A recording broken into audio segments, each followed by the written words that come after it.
Welcome to Sleepless Philosophers. Before the ideas begin, a small request: most of you who watch are not subscribed, and we've noticed this in the numbers, in the gap between views and the audience that stays. We post every single day, we put care into each script, each thought, each question that unfolds in the dark, and if these videos have become part of your nights, if they help you think or drift, or simply exist in that space between waking and sleep, consider subscribing, hitting the like button, turning on notifications so you know when the next one arrives. And if you feel moved to do so, leave a comment, tell us where you're watching from. What philosophical question occupies your mind the most? What idea you return to when everything else falls away? These small gestures matter more than you might think. They allow this work to continue. They allow these ideas to reach others like you, scattered across the world, awake in the quiet hours. Now the introduction ends and the philosophy begins. The self that is presented to others is not the self that exists in private, is not the unfiltered consciousness that experiences doubt and desire, and the raw sensations that never make it into words, and this gap between inner and outer, between what is felt and what is performed, is not deception in the usual sense, is not dishonesty or manipulation, though it can become those things, is rather the fundamental structure of social existence. The way that human beings must translate the chaos of subjective experience into forms that others can recognize, can respond to, can incorporate into their own understanding. And this translation is always a performance, always a presentation of self that is shaped by audience, by context, by the roles that are available, by the scripts that culture provides. And the person performing is usually unaware of performing, usually believes that the presented self is the real self, that the role is identity, that the mask is the face. And this belief is necessary, is what makes the performance convincing. Because a performance that is known to be performance breaks the illusion, creates distance, makes interaction awkward. And so the actor must forget they are acting, must inhabit the role so completely that it feels natural, feels spontaneous, feels like authenticity. Even though authenticity is itself a performance, is itself a role that can be played well or badly. And the irony is that the pursuit of authenticity, the desire to be real, to be genuine, to present the true self, often produces the most theatrical performances, the most carefully curated presentations, because authenticity has become a value, has become something to be achieved. And achievement requires effort, requires strategy, requires the very calculation that authenticity is supposed to transcend. And so people perform authenticity, perform vulnerability, perform the disclosure of inner experience in ways that are designed to elicit specific responses, to create specific impressions. And the performance is so smooth, so practiced, that it does not feel like performance. It feels instead like courage, like honesty, like the removal of masks, when really it is just a different mask, just a different role, the role of the authentic person. And this role has its own rules, its own expectations, its own ways of being performed correctly. And those who perform it well are rewarded with trust, with intimacy, with the sense that they are real in a way that others are not. But the reality is constructed, is as much a presentation as any other,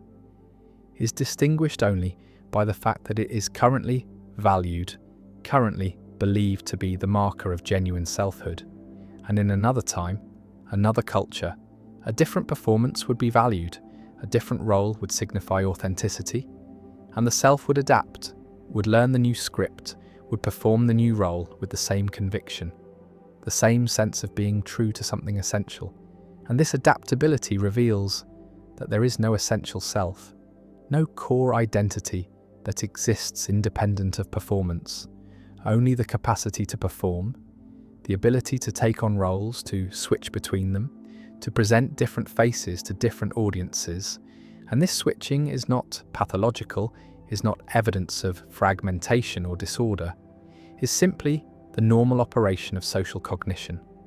the way that human beings navigate the complex demands of living among others, who have expectations, who assign meaning to behaviour, who respond not to inner states but to outer presentations. And the outer must be managed, must be controlled, must be performed in ways that produce the desired effects. And the desired effects vary by situation, by relationship, by goal. And so the self that is presented varies as well, is different at work than at home, different with friends than with strangers, different in public than in private. And each version feels real in the moment, feels like the self, but the multiplicity suggests that the self is not a thing but a process, not an entity but an activity, the activity of presenting, of performing, of managing the impression that others form. And this management is constant, is exhausting, is the hidden labour that underlies all social interaction, the work of monitoring how one is being received, adjusting tone and posture and expression to match the demands of the situation, suppressing impulses that would be inappropriate, amplifying qualities that are valued. And this work is largely unconscious, is automatic,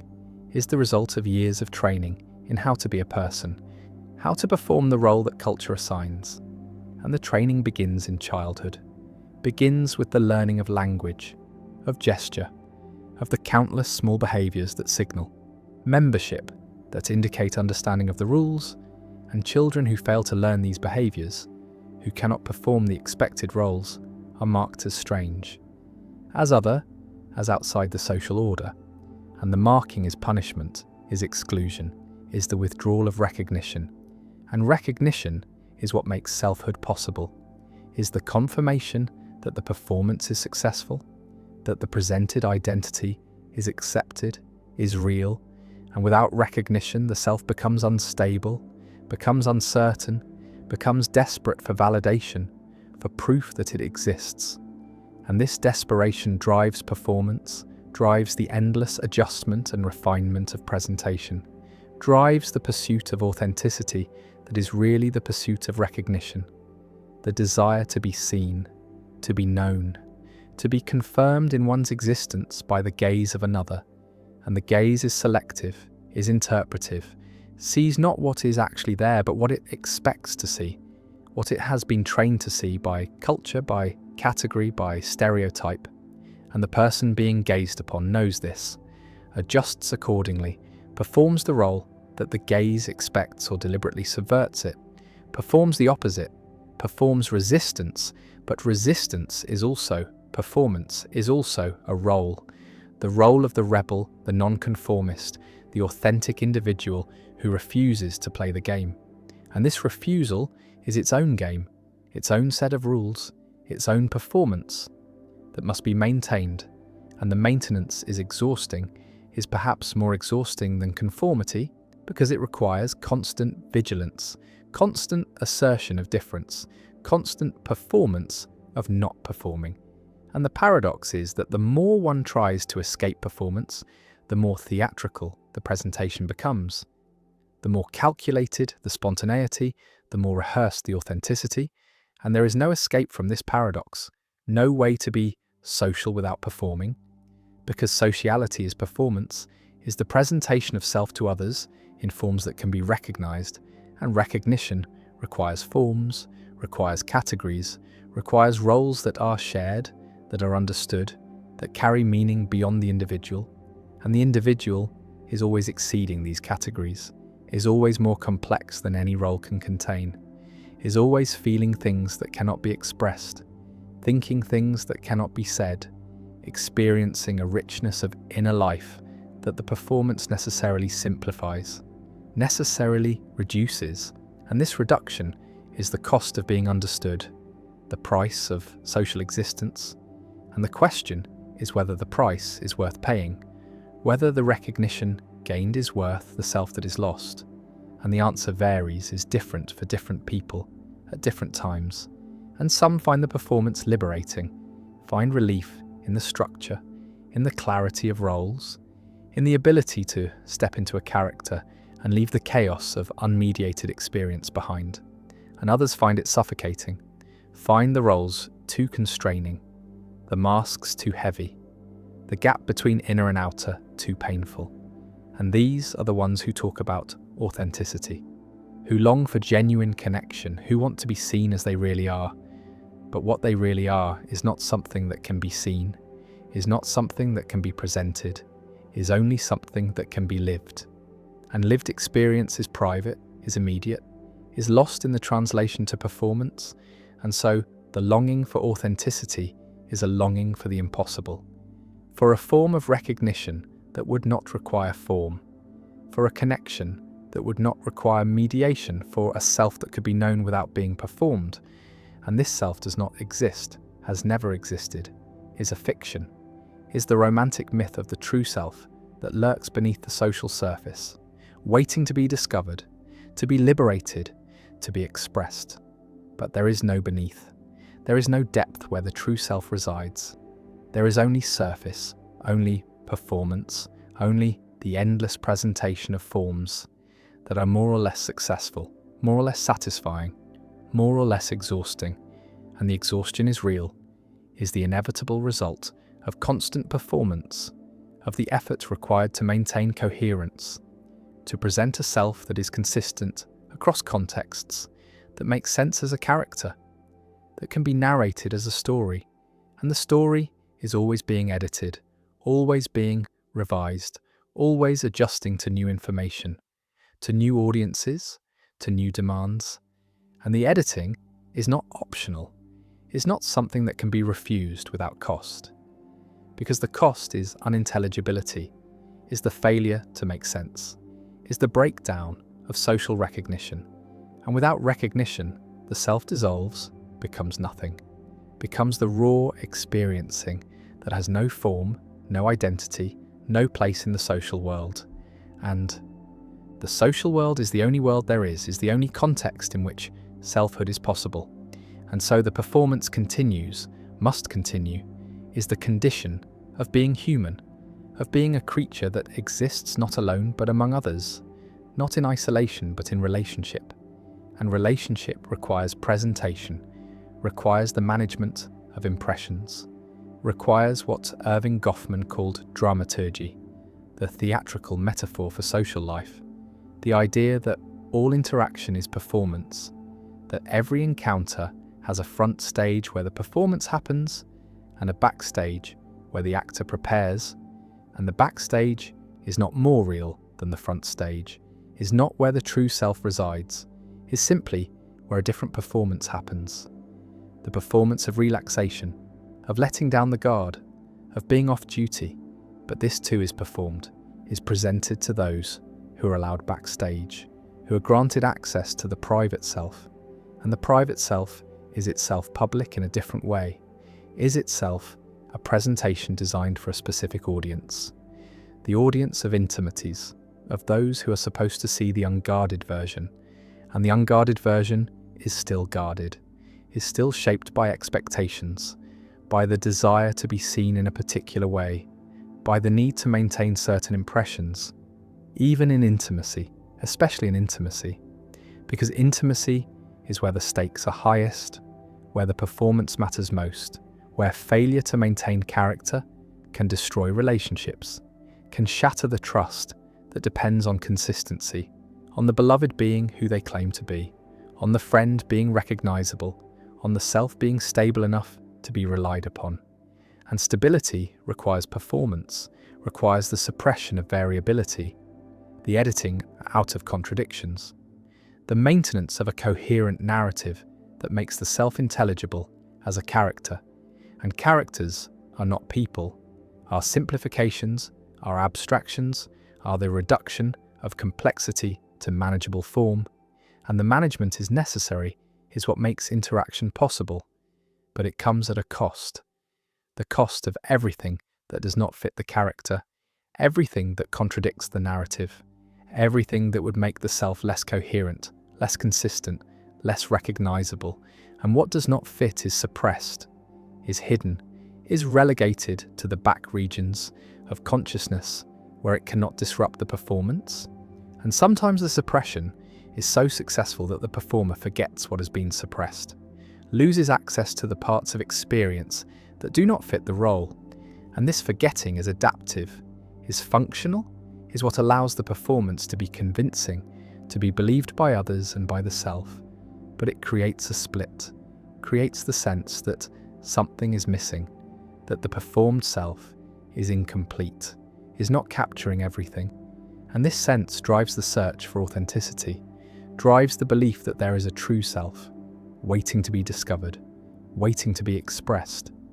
But what is found when the search is pursued is not a true self, but more performances, more roles, more ways of presenting that feel more or less authentic depending on how well they are received, on how much recognition they generate, on how satisfying the performance is to the performer. And satisfaction is not a property of the role itself, but of the response it elicits, of the confirmation it receives, of the way it makes the social world respond. And the response is what matters, is what makes performance meaningful, is what converts the theatrical into the real, because the real is not opposed to performance, but is produced by performance, is the effect of successful presentation, is what happens when the audience believes, when the role is inhabited so completely that it becomes indistinguishable from identity, and identity is not what the person is, but what the person is taken to be, what they are recognized as, what social position they occupy. And the occupation of position requires performance, requires the enactment of the behaviors associated with the position,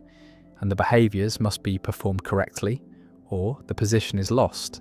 The identity is challenged, the self is thrown into crisis, and crisis is the breakdown of performance, is the moment when the role no longer works, when the script fails, when the audience refuses to play along. And these moments are revealing, are glimpses of the machinery behind the presentation, are proof that the self is constructed rather than discovered, is maintained rather than simply existing. And the maintenance is work, is constant work, is the hidden labour that everyone performs, but no one acknowledges, because acknowledging it would break the illusion, would make it impossible to believe in the roles. And belief is necessary, is what makes the performance effective, what makes social life possible. And so the work is hidden, is naturalized, is treated as if it were not work at all, but simply being oneself. And being oneself is the most demanding performance of all, is the role that requires the greatest consistency, the most careful management, the most exhaustive monitoring, because the self is the character that must be maintained across all contexts, that must make sense as a continuous identity, despite the fact that it is constantly shifting, constantly adapting, constantly being performed differently for different audiences. And the audiences do not see the shifts, do not notice the code switching, the way the person becomes different when they move from one social context to another, the way they adjust accent and vocabulary and posture and attitude to match the expectations of each situation. And this adjustment is automatic, is unconscious, is learned so thoroughly that it feels natural, but it is performance, is the work of fitting in, of being appropriate, of presenting a self that will be accepted, and acceptance is survival, is the condition of social existence. And those who cannot perform, who cannot adjust, who cannot present themselves in forms that others recognize and value, are excluded, are marginalized, are marked as failures, as problems, as people who cannot be understood. And understanding is recognition, is the confirmation that the performance has been received, has been interpreted correctly, has produced the intended effect, and the intended effect is always social, is always about positioning the self in relation to others, about claiming status, about asserting value, about demonstrating competence or vulnerability or power or need, depending on what the situation demands. And the demands are relentless, are changing, are requiring constant recalibration, constant adjustment of the performance to match new circumstances, new audiences, new expectations. And the exhaustion of this is cumulative, is building over time, is the reason why people speak of being tired of pretending, tired of performing, tired of maintaining the masks, and the desire to drop the masks is the desire to stop working, to stop performing, to simply be without the labour of presentation. But being without presentation is not possible, is not a coherent idea, because being is always for someone, is always in relation, is always already a presentation, even when it feels like pure existence. And the feeling of pure existence is itself a performance, is the role of the authentic person who has transcended roles, and this transcendence is another role, is perhaps the most demanding role, because it must be performed without seeming to be performed, must appear effortless while requiring tremendous effort, must seem natural while being highly artificial, and the artifice is what makes it work, is what makes authenticity convincing, is what allows the performance to succeed. And success is measured not by internal states but by external validation, by the response of others, by whether the performance is believed, and belief is what converts performance into reality, is what makes the presented self into the real self, is what allows people to say, "This is who I am," and mean it, even though who they are is what they are performing, is what they have learned to present, is what has been confirmed through recognition, and the confirmation is never final, is always provisional, is always requiring renewal, requiring continued performance, requiring the maintenance of character across time. And time reveals the instability of identity, reveals that the self is not fixed but fluid, not stable but shifting, not essential but contingent, contingent on circumstances, on audiences, on the roles that are available, on the scripts that can be enacted. And when the scripts fail, when the roles become unavailable, when the audience changes, the self changes with it, becomes someone else, performs a different character. And this transformation can be smooth or traumatic depending on how much is invested in the previous identity, on how deeply the role has been internalized, on whether the person believes they are the role or knows they are performing it. And knowing does not make the performance less real,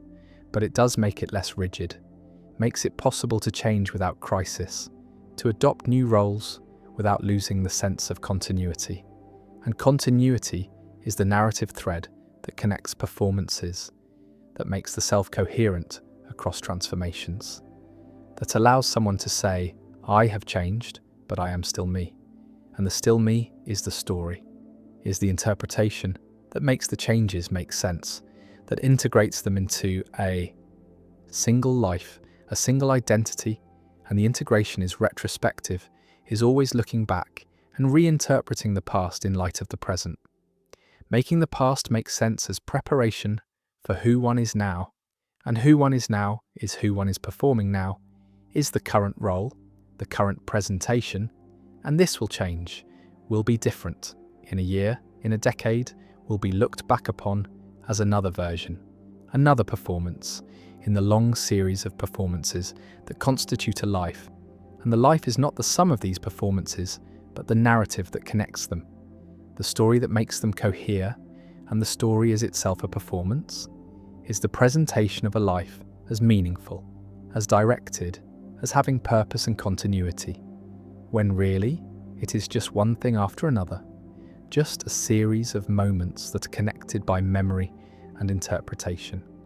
not by any underlying essence, not by any true self that persists through change. And the absence of essence is not a problem, is not a lack, is simply the human condition, is what it means to be a creature that exists socially, that depends on recognition, that has no identity outside of performance, outside of the presentations that are received and confirmed and converted into reality through the collective agreement that this performance counts, that this role is real, that this person is who they claim to be. And the claim is always a performance, is always a presentation that could be otherwise, that could be challenged, that could be refused, and the refusal would unmake the identity, would leave the person without form, without recognition, without a place in the social order. And this is the terror that keeps performance going, that makes authenticity impossible and necessary at the same time, that ensures the exhaustion will continue, the masks will be maintained, the roles will be performed, because the alternative is not freedom but dissolution, not authenticity but unintelligibility, not the true self but no self at all, and no self is what humans cannot tolerate, cannot survive, cannot be. And so they perform, must perform, will always perform, and the performance is not false but is what makes truth possible, is what makes identity possible, is what makes the social world possible. And the social world is the only world where selves exist, where persons are real, where the question of who someone is can be answered. And the answer is always a performance, is always a presentation, is always theatre. And the theatre is not opposed to reality, but is where reality happens, is where selves are made and unmade and remade, is where the human drama unfolds. And the drama is not pretense, but is the substance of social existence, is what people are when they're together, is what life looks like from the outside, from the position of the audience that is also performing, that is also presenting, that is also caught in the same machinery of recognition and validation and exhaustion. And the exhaustion is shared, is universal, is the common condition of beings who must perform to exist, who must present to be recognized, who must work to be real. And the work never ends, never arrives at completion, never achieves the authenticity it seeks.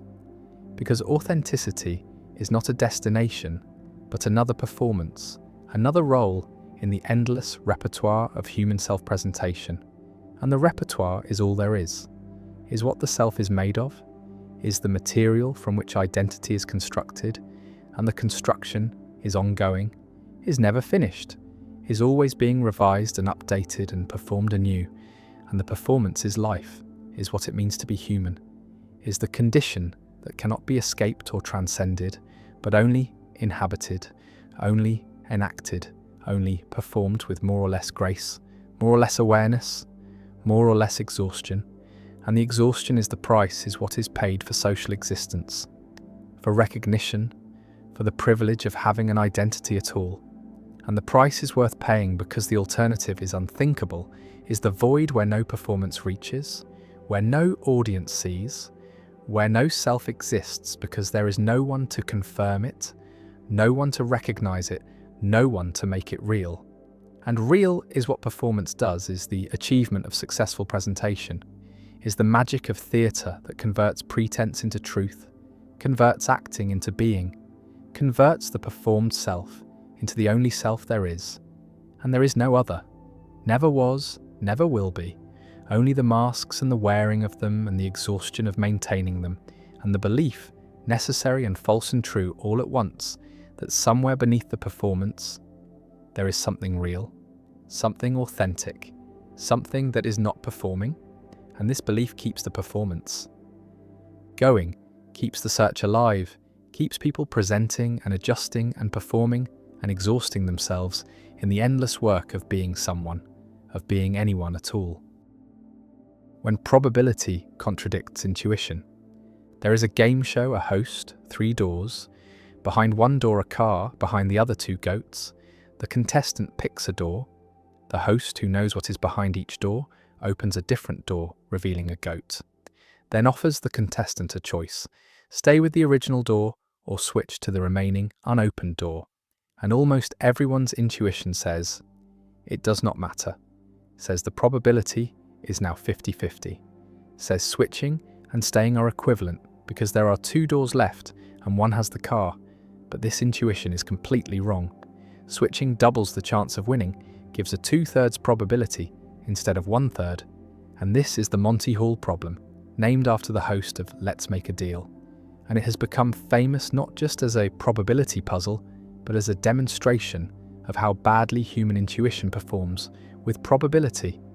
how confidently people cling to wrong answers, how even mathematicians and statisticians initially rejected the correct solution. And this raises deep questions about rationality, about whether humans are capable of probabilistic reasoning, about whether intuition can be trusted in any domain, about what it means to be rational if rationality requires calculations that almost no one can perform. The solution requires seeing that the initial choice had a 1/3 chance of being correct, which means there was a 2/3 chance the car was behind one of the other two doors, and when the host opens one of those doors revealing a goat, that 2/3 probability does not disappear, it transfers entirely to the remaining unopened door, so switching gives a 2/3 chance while staying gives only the original 1/3 chance. And this can be proven mathematically, can be demonstrated through computer simulation, can be explained through careful reasoning about conditional probability, but none of this stops people from insisting the answer must be 50-50, from rejecting the correct solution as absurd, from trusting their intuition over the mathematics. And this is not stupidity, not ignorance, not carelessness. This is the way human minds naturally process probability, the way intuition works when confronted with conditional probabilities and updating in light of new evidence. And the fact that intuition gets it wrong reveals something troubling about human rationality, about the gap between how we think we reason and how we actually reason, about the possibility that many of our confident judgments about probability are as wrong as the intuition that switching does not matter. Bayesian epistemology takes probability as fundamental to rational belief, says that beliefs should be assigned degrees of confidence, that these degrees should obey the probability calculus, that they should update through Bayes' theorem when new evidence arrives. And this seems like the right way to think about belief, seems to capture how science works, how learning happens, how rational agents should respond to evidence. But the Monty Hall problem shows that humans are not natural Bayesians, do not intuitively update probabilities correctly, do not automatically apply Bayes' theorem, do not even recognize when a situation calls for probabilistic reasoning rather than simple counting. And if this is true, then Bayesian epistemology is not a description of how humans actually reason, but a normative standard that almost no one meets, an ideal that is psychologically unrealistic, a requirement for rationality that makes rationality impossible for creatures like us. Kahneman and Tversky spent decades documenting the ways human probability judgments deviate from normative standards, the base rate neglect where people ignore prior probabilities, the conjunction fallacy where people judge conjunctions more probable than their components, the availability heuristic where people estimate probability based on how easily examples come to mind. And these are not occasional errors, but systematic biases. Not mistakes that education eliminates, but deep features of human cognition that persist, even in experts, even in people who understand probability theory, even in situations where people are explicitly trying to reason correctly. And this research suggests that human minds are not built for probability, that our intuitions evolved for different problems, for quick judgments in environments where exact probabilities were unknown and unknowable, where rough heuristics that usually worked were better than precise calculations that took too long, and these heuristics still dominate our thinking, still produce judgments that feel right even when they are mathematically wrong. And the question is whether we should try to override these intuitions, should try to become more Bayesian, should train ourselves to calculate rather than intuit, or whether we should accept that humans are not and cannot be perfectly rational in the Bayesian sense, should build theories of rationality that fit how we actually think, rather than demanding we think in ways that are psychologically impossible. The reference class problem makes this even more difficult, because applying probability requires knowing what reference class to use, what group of similar cases to draw on when estimating probability, and there is often no unique right answer. Many reference classes are possible. They give different probabilities and there is no mechanical rule for choosing among them. Only judgment, only intuition, only the same kind of thinking that gets Monty Hall wrong. And this means that even if humans could perfectly apply Bayes' theorem, even if we could update probabilities flawlessly, we would still face the problem of choosing which probabilities to start with, which reference class to use, which background assumptions to make. And these choices are not themselves governed by probability theory, are not mechanical, are not subject to the kind of rational constraint that Bayesianism promises. And this suggests that probabilistic rationality cannot be purely computational, cannot be reduced to algorithms, cannot eliminate the need for judgment that might be right or wrong in ways that transcend calculation. Subjective Bayesianism tries to handle this by saying that prior probabilities are subjective, are personal degrees of confidence that can differ between rational agents.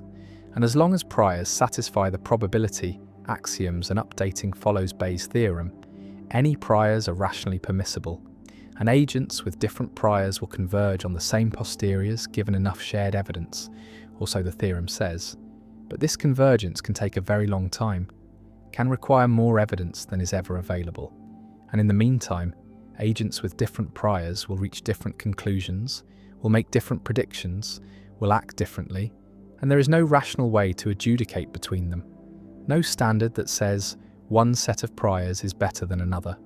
No requirement beyond internal consistency, and this seems too permissive, seems to make rationality trivial, seems to allow anything as rational as long as it obeys the probability calculus.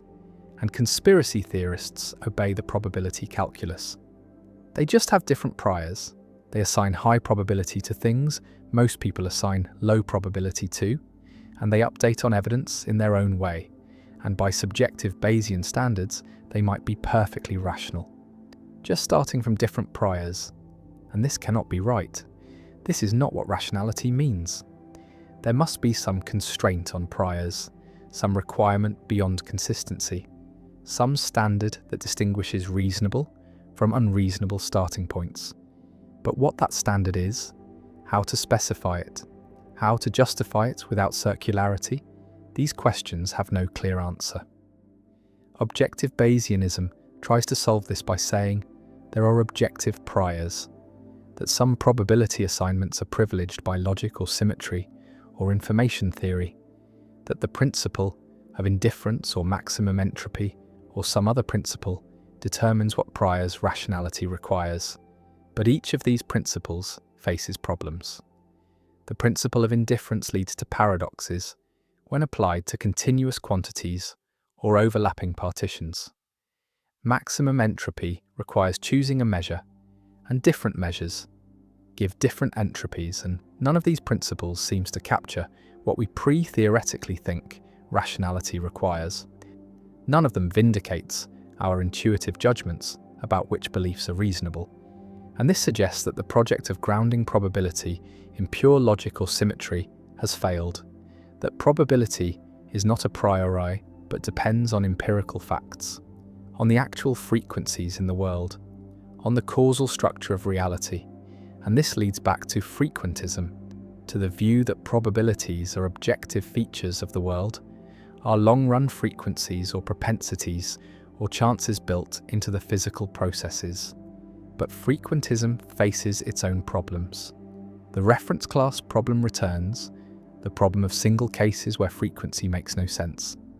the problem that different sequences can have the same frequency but seem to have different probabilities, and the debate between subjective and objective interpretations of probability remains unresolved.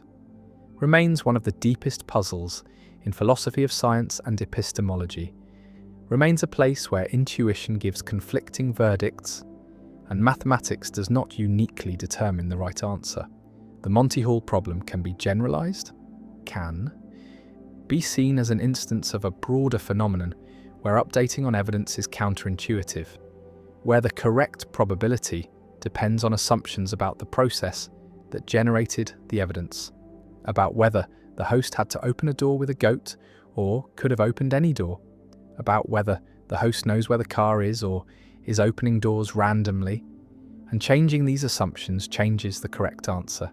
changes whether switching is advantageous, and this shows that probability is not just about counting possibilities, but about modelling processes, about understanding the causal structure that generates observations, about getting the model right before applying the mathematics, And humans are bad at this, bad at seeing which model applies, bad at noticing when assumptions have changed, bad at tracking the difference between probability given this model and probability given that model. And this is another way intuition fails, another place where what seems obvious is wrong, another demonstration that probabilistic reasoning is harder than it seems, harder than most people realize. The three prisoners problem is similar. Three prisoners, one will be pardoned, a guard knows who but will not tell. One prisoner asks the guard to name one of the other prisoners who will not be pardoned. The guard names one, and the prisoner reasons that his probability of pardon has increased from 1/3 to 1/2 because now there are only two prisoners in the running. But this reasoning is wrong. His probability is still 1/3. The other prisoner's probability is now 2/3. And this is the same structure as Monty Hall, the same failure of intuition, the same mistake of thinking that eliminating one possibility distributes its probability equally among the remainder, when really the distribution depends on how the elimination happened, on whether it was random or constrained by knowledge. And the fact that the same mistake appears in different guises, that people make the same error repeatedly, even after being corrected, suggests this is not a mistake about particular problems, but a mistake about how probability works. A fundamental misunderstanding of conditional probability, of updating, of what it means for probabilities to change in light of evidence. Simpson's paradox is another case where intuition fails, where a trend appears in several groups, but reverses when the groups are combined, where a treatment seems effective in every subgroup but harmful overall, where the correct probability judgment depends on which level of description you adopt, which grouping you consider relevant, and there is often no mathematical fact about which grouping is right, only substantive judgment about causal structure, about which variables are relevant, about what the right reference class is, and this is the reference class problem again. The problem that probability requires not just mathematics but modelling, not just calculation but judgment, and judgment can be wrong in ways that calculation cannot, can depend on intuitions that mislead, can vary between people who have access to the same mathematical facts, and this means that probabilistic rationality is not purely formal, not reducible to following rules, not something that could be programmed into a computer without also giving the computer the ability to model the world, to understand causal structure, to make substantive judgments about relevance and independence and which factors matter. And these abilities seem to require something like understanding, something like intelligence, something that goes beyond computation in any narrow sense. The Sleeping Beauty problem pushes this even further. Sleeping Beauty is put to sleep on Sunday. A fair coin is flipped. If heads, she is woken on Monday, and the experiment ends. If tails, she is woken on Monday, put back to sleep with memory erasure, and woken again on Tuesday. And when she wakes, she knows all this, but not what day it is or how the coin landed. And she's asked what probability she should assign to heads. And one argument says 1/2 because it is a fair coin, and her evidence does not distinguish heads from tails. And another argument says 1/3 because there are 3 possible wakings: Monday heads, Monday tails, Tuesday tails, and she should be equally uncertain about which one she is experiencing. And both arguments seem compelling. Both seem to capture something right about probability, but they give different answers, and philosophers have divided into halfers and thirders, have written papers and books arguing for their position, and no consensus has emerged, no decisive argument has appeared. And this suggests that probability itself is ambiguous, that there is no fact of the matter about. What probability means in cases like this, that different probability concepts give different answers, and there is no neutral standpoint from which to say which concept is correct. And if this is true, then rationality does not uniquely determine belief, does not provide the kind of objective standard that Bayesianism promised, allows for rational disagreement even given identical evidence, and identical priors in some sense. And this is disturbing, suggests that rationality is weaker than we thought, less constraining, less objective, more dependent on choices about how to frame problems and which probability concept to apply. The fine-tuning argument in philosophy of religion uses probability reasoning that many find suspicious, claims that the probability of a life-permitting universe is extremely low on naturalism, but not as low on theism, and therefore the existence of a life-permitting universe is evidence for theism. And this argument has the structure of Bayesian inference, has priors and likelihoods, and posteriors, but the probabilities involved seem impossible to specify, seem to require knowing about the space of possible universes and the probability distribution over them, and whether such probabilities even make sense. And skeptics argue that the argument trades on intuitions about probability that are as unreliable as the intuition that switching does not matter in Monty Hall, that it smuggles in assumptions through choices about reference classes, that it treats unknown probabilities as if they were 50-50 when there is no justification for this, and defenders argue that this is the only way to reason about such questions. That probability is the language of uncertainty, and if we cannot use probability, we cannot reason about unlikely events at all. And both sides seem right in some sense. Both seem to be pointing to real problems, and the debate remains unresolved because there is no agreed standard for when probability reasoning applies, for what makes a probability assignment reasonable, for how to choose reference classes in novel situations. The anthropic principle raises similar issues. The observation that we exist as observers places constraints on what we can observe. We cannot observe universes that do not permit observers, and this truism has been turned into arguments about probability, about whether observer selection effects should change our credences, about whether the fact that we are here is evidence for multiverse theories or fine-tuning or something else, and different formulations of the anthropic principle give different answers. The self-sampling assumption says you should reason as if you are a random sample from all observers. The self-indication assumption says you should favour theories that predict more observers, and these give conflicting recommendations, give different probabilities for the same observations, and there is no consensus about which is correct, no compelling argument that one captures rationality and the other does not. And this is another instance of the general problem, that probability reasoning requires background assumptions, requires choices about how to set up the problem, and these choices are not dictated by probability theory itself, are not mechanical, are not subject to the kind of objective, rational constraint that would make probabilistic epistemology a complete theory of rational belief. The possibility remains that human intuition about probability, despite being systematically wrong in many cases, is right in some deeper sense,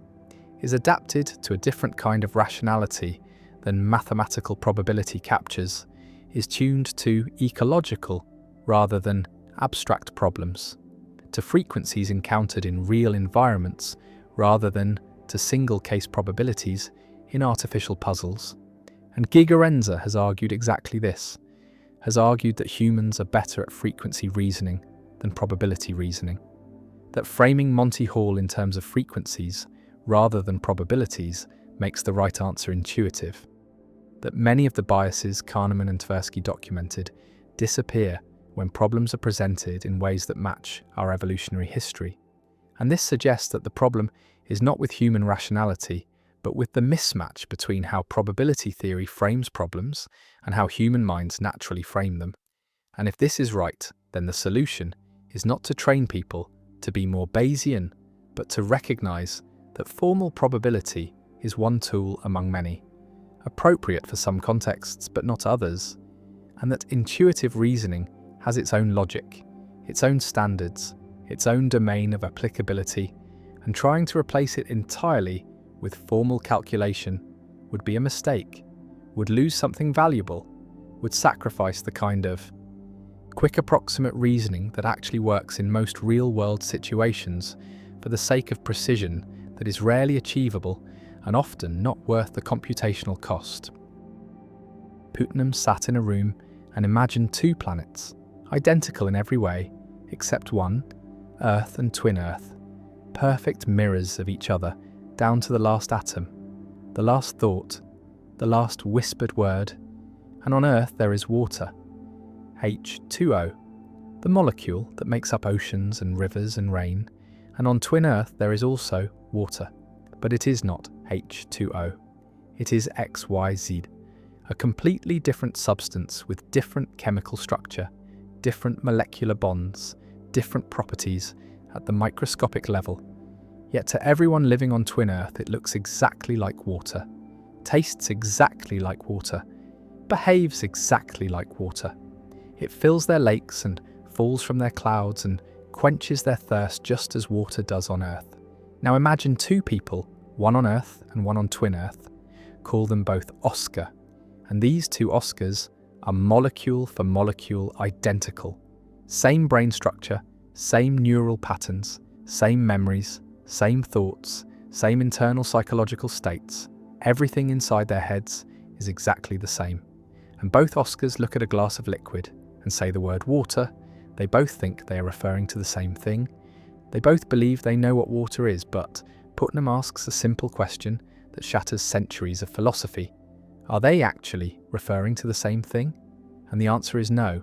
Earth Oscar's word water refers to H2O. Twin Earth Oscar's word water refers to XYZ. Same word, same internal mental state, but different meanings, different references, different extensions in the world. And this means that meaning is not determined by what is in the head. Meaning is not a function of internal psychological states. Meaning is not private, not subjective, not locked inside the skull waiting to be discovered through introspection. The tradition, before Putnam, stretching back through Locke and Hume and Descartes, believed that meanings were mental entities, that words were connected to ideas in the mind, that reference was mediated by internal representations, by concepts, by mental images, and if you wanted to know what someone meant by a word, you had to look inside their head, examine their thoughts, map their mental contents, and this made sense, it felt right. It aligned with the intuition that language is personal, that each person has their own private understanding of words, their own associations, their own mental dictionary, but Putnam showed that this entire picture was wrong, that two people could have identical mental contents and still mean different things by the same word. That meaning reaches beyond the skull, beyond the brain, beyond psychology entirely, into the world itself, into the environment, into the physical and social context that determines what words actually refer to. This is semantic externalism, the view that meanings are not in the head but out in the world. That reference is determined not by internal states but by external relations, by causal connections between words and things, by the history of how a word came to be used, by the community of speakers who share the word, by the natural kinds that exist independently of human thought. And this means that you can be wrong about what you mean. You can use a word your entire life and not know what it really refers to. You can have perfect confidence in your understanding and still be completely mistaken, because meaning is not something you possess. It is something you participate in, something that exists in the space between speakers and world, between language and reality, between words and the things they pick out. Putnam's argument did not stop at twin Earth. He pushed further. He talked about the division of linguistic labour, the fact that most people do not know the technical details of what their words refer to. Most people cannot define gold in terms of atomic number, cannot distinguish an elm from a beech, cannot explain what makes aluminum different from molybdenum. Yet they use these words successfully. They refer to these things accurately, and they do so not because they have the right mental contents, but because they are embedded in a community where some people do have the expertise, where metallurgists know about aluminum, where botanists know about elms, where chemists know about gold. And when ordinary speakers use these words, they defer to the experts. They rely on the division of labour. They trust that somewhere in the linguistic community, there are people who know what these words really mean, who can distinguish the real thing from the fake. And this trust is what allows language to function, what allows reference to succeed even in the absence of individual knowledge. This overturns the Cartesian picture entirely. Descartes believed that knowledge began with the self, with the contents of consciousness, with what could be known through introspection, and from there one built outward to knowledge of the world. But Putnam showed that the order is reversed, that knowledge of meaning requires knowledge of the world first, that you cannot know what you mean without knowing what your words refer to, and you cannot know what your words refer to just by looking inside your own mind.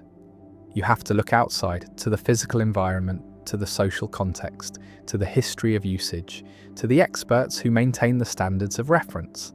And this means that the self is not the foundation of knowledge,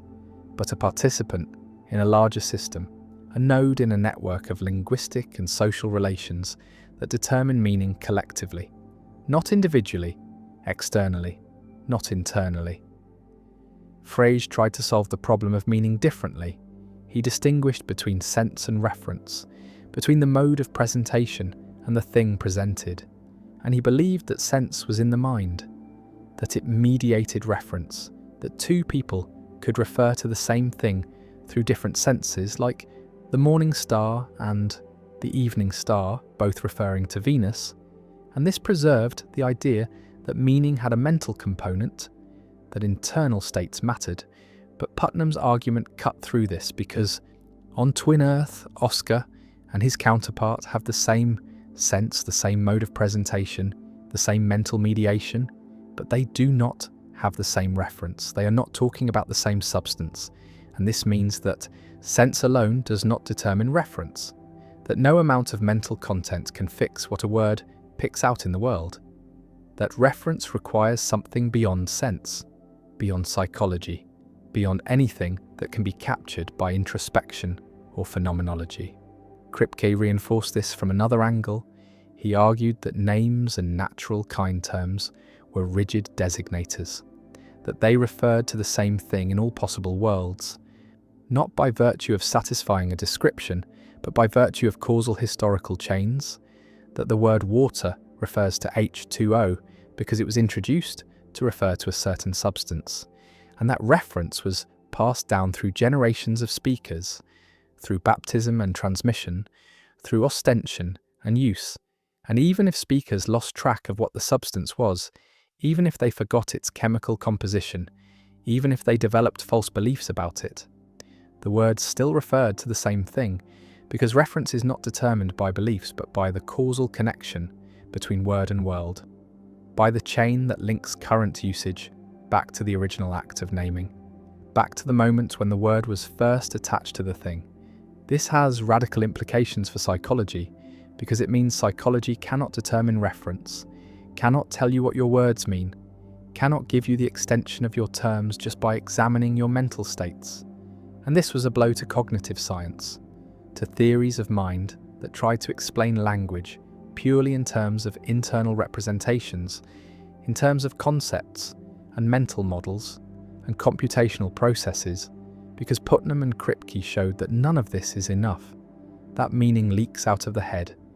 that it requires the world, requires the community, requires the causal historical context,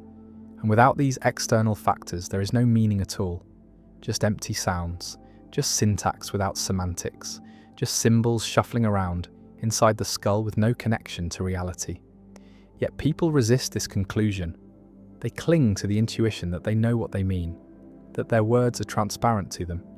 that meaning is something they possess and control. And this resistance is understandable because semantic externalism is deeply unsettling. It suggests that we are strangers to our own language, that we do not fully understand the words we speak, that meaning is not something we create, but something we inherit, something we are thrown into, something that precedes us and exceeds us, and determines what we can say before we even open our mouths. Wittgenstein saw this too, though from a different direction. He argued that meaning is use, that words get their meaning from the language games they are embedded in, from the forms of life that give them context, and he rejected the idea of private language, the idea that meaning could be purely internal, purely subjective, because a private language would have no standards of correctness, no way to distinguish between following a rule and merely thinking one is following a rule, and without standards there is no meaning, just the illusion of meaning, just the feeling of understanding without actual understanding. And this is why language must be public, why it must be shared, why it requires a community of speakers who can correct each other, who can point out mistakes, who can maintain the norms that make reference possible. Putnam took this further. He showed not just that language is public, but that meaning is not even fully determined by the community, that it reaches beyond the community into the world itself, that natural kind terms like water and gold and tiger refer to whatever has the same underlying nature as the paradigm samples, the same deep structure, the same essential properties, and this means that meaning can outrun knowledge, that a community can use a word correctly even when they have false beliefs about what they are referring to, even when their theories are wrong, even when their understanding is incomplete, because the word latches onto the real essence, the objective structure, the natural kind that exists independently of human thought. And the world itself constrains meaning, corrects mistakes, determines reference in ways that no internal psychological state can capture. This is why Aristotle was not wrong when he talked about water, even though he did not know about molecules, even though his theory of elements was false. He was still referring to H2O because his word water was causally connected to the same substance our word water refers to, because the reference was fixed not by his beliefs, but by the stuff itself, by the samples he pointed to, by the liquid he drank and swam in and observed, and the continuity of reference across theory change, across conceptual revolutions, across the abandonment of entire frameworks, shows that meaning is anchored in the world, not in the mind, that it survives the death of theories because it was never dependent on theories in the first place. But this raises a puzzle. If meaning is not in the head, if psychological states do not determine reference, then what role does the mind play at all? What is psychology supposed to study if not meaning, if not the contents of thought, if not the representations that mediate between language and world? And Putnam's answer is that psychology studies something real. It studies mental states. It studies computational processes. It studies the functional organization of cognition, but it does not study meaning, because meaning is not a psychological phenomenon. It is a semantic phenomenon. It is a relation between words and world, between signs and reference, between language and reality, and this relation is not mediated by anything in the head. It is direct. It is external. It is constituted by causal and social factors that lie beyond the reach of introspection, beyond the scope of neuroscience, beyond the explanatory power of any psychological theory. Fodor resisted this. He wanted to preserve a role for internal content, for narrow content, for something in the head that could do explanatory work. And he argued that even if meaning is wide, even if reference is external, there must be something narrow that explains behavior, some internal state that mediates between input and output, some mental representation that the cognitive system manipulates.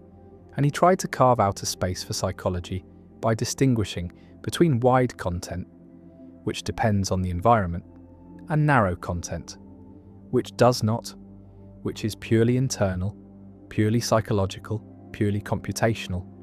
But this move was always unstable because narrow content turned out to be elusive,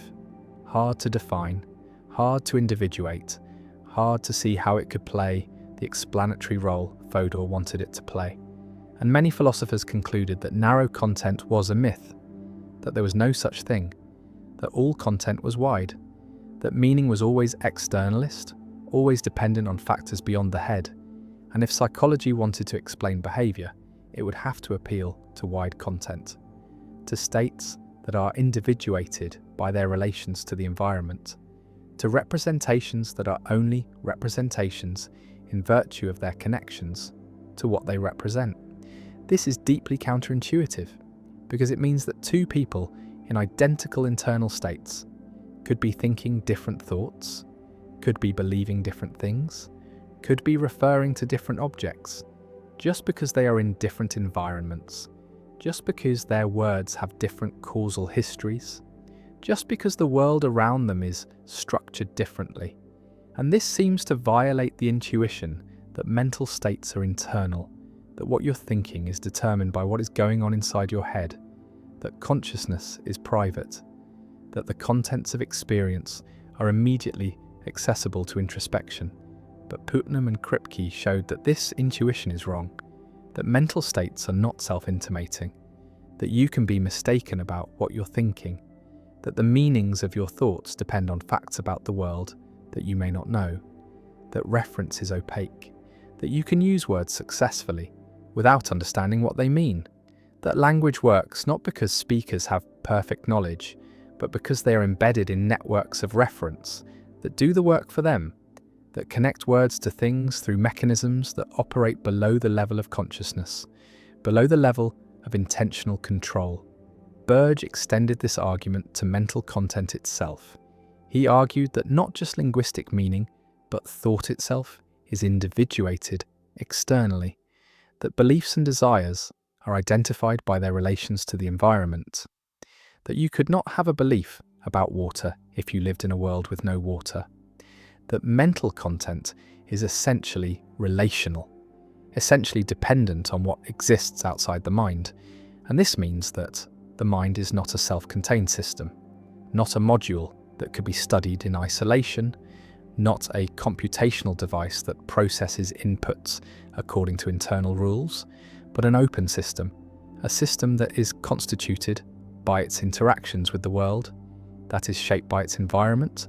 that cannot be understood without reference to the physical and social context it is embedded in. This has implications for artificial intelligence, for the question of whether machines can think, because if meaning is external, if reference depends on causal historical connections, if mental content is individuated by relations to the environment,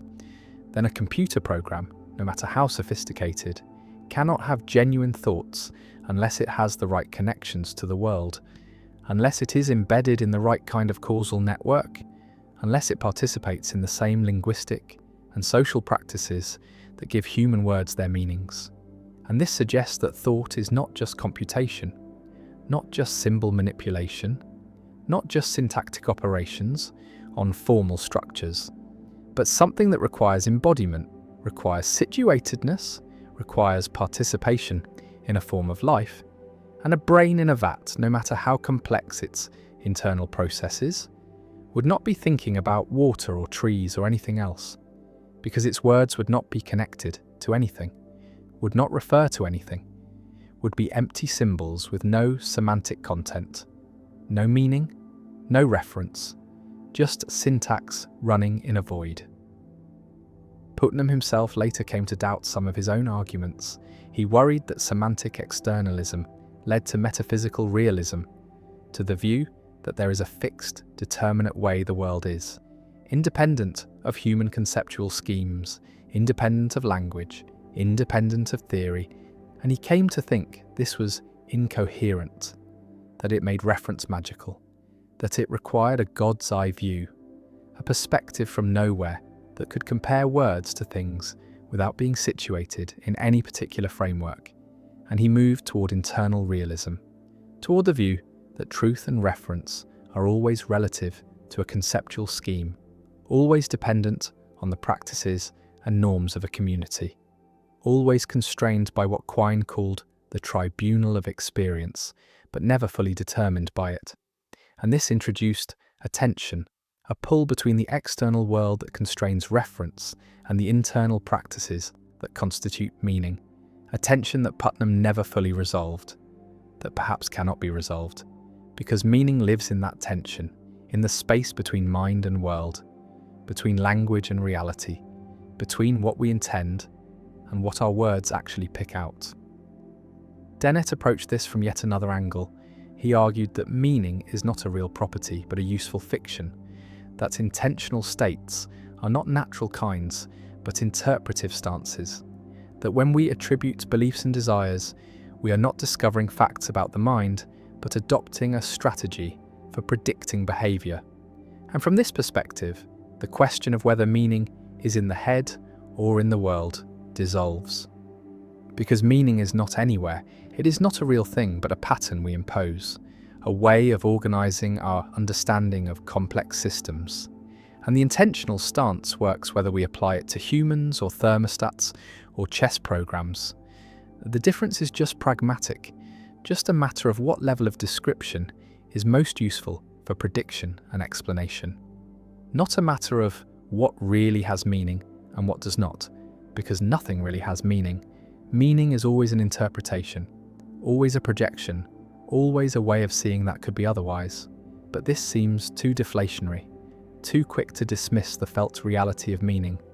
the undeniable sense that words do connect to things, that thoughts are about the world.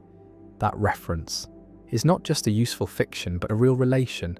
and even if we cannot fully explain how this relation works, even if semantic externalism leaves gaps and puzzles, it at least takes seriously the intuition that language matters, that what we say makes a difference,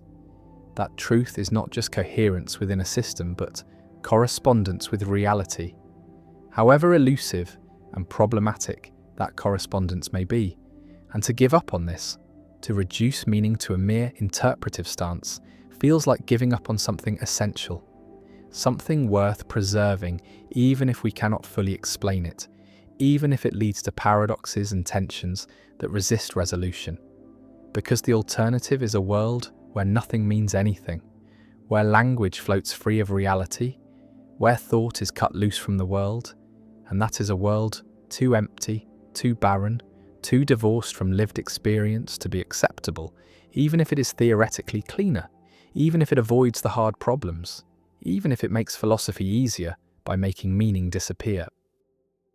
Pain does not end with the person who experiences it, does not die with the body that carried it, but persists, transmits, moves through generations like a current that flows beneath consciousness, shaping those who come after in ways they do not understand, in ways they cannot name. And this transmission is not metaphorical, is not merely the passing of stories or the modelling of behaviour, though it includes those things, but is written into biology, into the methylation patterns on genes, into the expression profiles that determine which parts of the genetic code are active and which are silenced. And the silencing is not random, is not arbitrary, but is responsive to experience, to environment, to the stresses that the organism faces. And when the stress is severe, when the trauma is overwhelming, when the suffering exceeds what can be processed and integrated, the organism adapts, changes its expression patterns, alters the way genes function, and these alterations persist, are maintained across cell divisions, across the lifespan, and in some cases, across generations, are passed to children who never experienced the original trauma but carry its signature in their cells, in their stress response systems, in the heightened reactivity that makes them vulnerable to threats that their parents faced but they have not. And the vulnerability is not chosen, is not learned, is inherited, is biological, is the body remembering what the mind never knew. And the remembering is not conscious, is not available to introspection, is only visible in symptoms, in patterns of response, in the ways that descendants of trauma survivors react to the world, and the reactions are often excessive, are disproportionate to present circumstances, are responding not to what is happening now, but to what happened then, to the grandmother who starved, to the grandfather who was tortured, to the ancestors who were enslaved or displaced or murdered. And the murdered are not gone, are not finished, are still speaking through the bodies of the living. through the nervous systems that were shaped by their suffering, through the epigenetic marks that carry forward the biological memory of what was done. And what was done cannot be undone, cannot be erased, cannot be forgotten, because it is not stored in memory, but in structure, in the physical organization of the organism, in the ways that cells respond to signals, in the thresholds for activation, in the baseline levels of stress hormones. And these levels are set during development, are calibrated by the environment the developing organism encounters. And if the mother is traumatized, if she is living in fear, if her stress systems are chronically activated, the fetus is bathed in cortisol, in the chemical signatures of danger. And the developing brain adapts, prepares, assumes the world will be hostile. And this assumption is not a thought but a configuration, is the wiring of neural circuits, the tuning of receptor densities, the establishment of set points that will persist long after birth, long after the original danger has passed. And the passing is not complete, is not final, because the danger is not just external, but is now internal, is part of the organism's structure, is the way it has been built. And the building is what trauma does, is the remodeling of the organism to survive threats that may or may not continue to exist. And when the threats do not continue, when the environment becomes safe, the organism does not automatically adjust, does not recalibrate, because the recalibration is difficult, is requiring new experiences, new safety, sustained over time. And even then the original programming is not erased, but is overlaid, is suppressed, but remains available, remains capable of being reactivated if circumstances change, if danger returns, and the return is expected, is anticipated by systems that were shaped by trauma, that are always waiting for the threat to appear. And the waiting is exhausting, is the chronic activation that wears down the body, that accelerates aging, that produces illness, that shortens life. And the shortening is transmitted, is part of the inheritance, is what descendants receive, along with the shape of the face and the colour of the eyes. They receive the legacy of suffering, the biological record of what their ancestors endured, and the enduring is not over, is continuing in the present. In the bodies that carry forward the marks, in the lives that are shaped by reactivity they did not choose, by fear they did not earn, by suffering that is not theirs but is in them, is part of them, is what they are, and what they are is not just themselves, but the accumulation of generations, the layering of experience, the sedimentation of pain.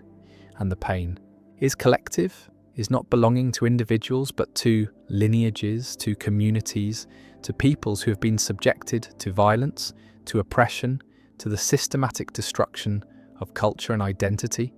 And the destruction is not complete, is never complete, because the people persist, the lineages continue, the communities survive. But the survival is not unchanged, is not untouched, is carrying the wounds, the scars, the alterations that trauma produced. And the production is ongoing, is not a single event, but a process, a transgenerational process where the effects of trauma in one generation become the conditions for trauma in the next, become the vulnerabilities, the sensitivities, the propensities that make descendants more likely to suffer, more likely to develop disorders, more likely to struggle with the same demons that haunted their parents. And the haunting is not superstition, is not folklore, is biology, is the way that history writes itself onto bodies, into genomes, into the regulatory systems that determine which genes are expressed and which are silenced. And the silencing is sometimes protective, is sometimes adaptive, is turning off genes that would be harmful in a dangerous environment. But the protection becomes problem when the environment changes, when safety returns. When the genes that were silenced are needed again, and the need is not met, the genes remain silent, and the organism functions at reduced capacity, functions as if still in danger,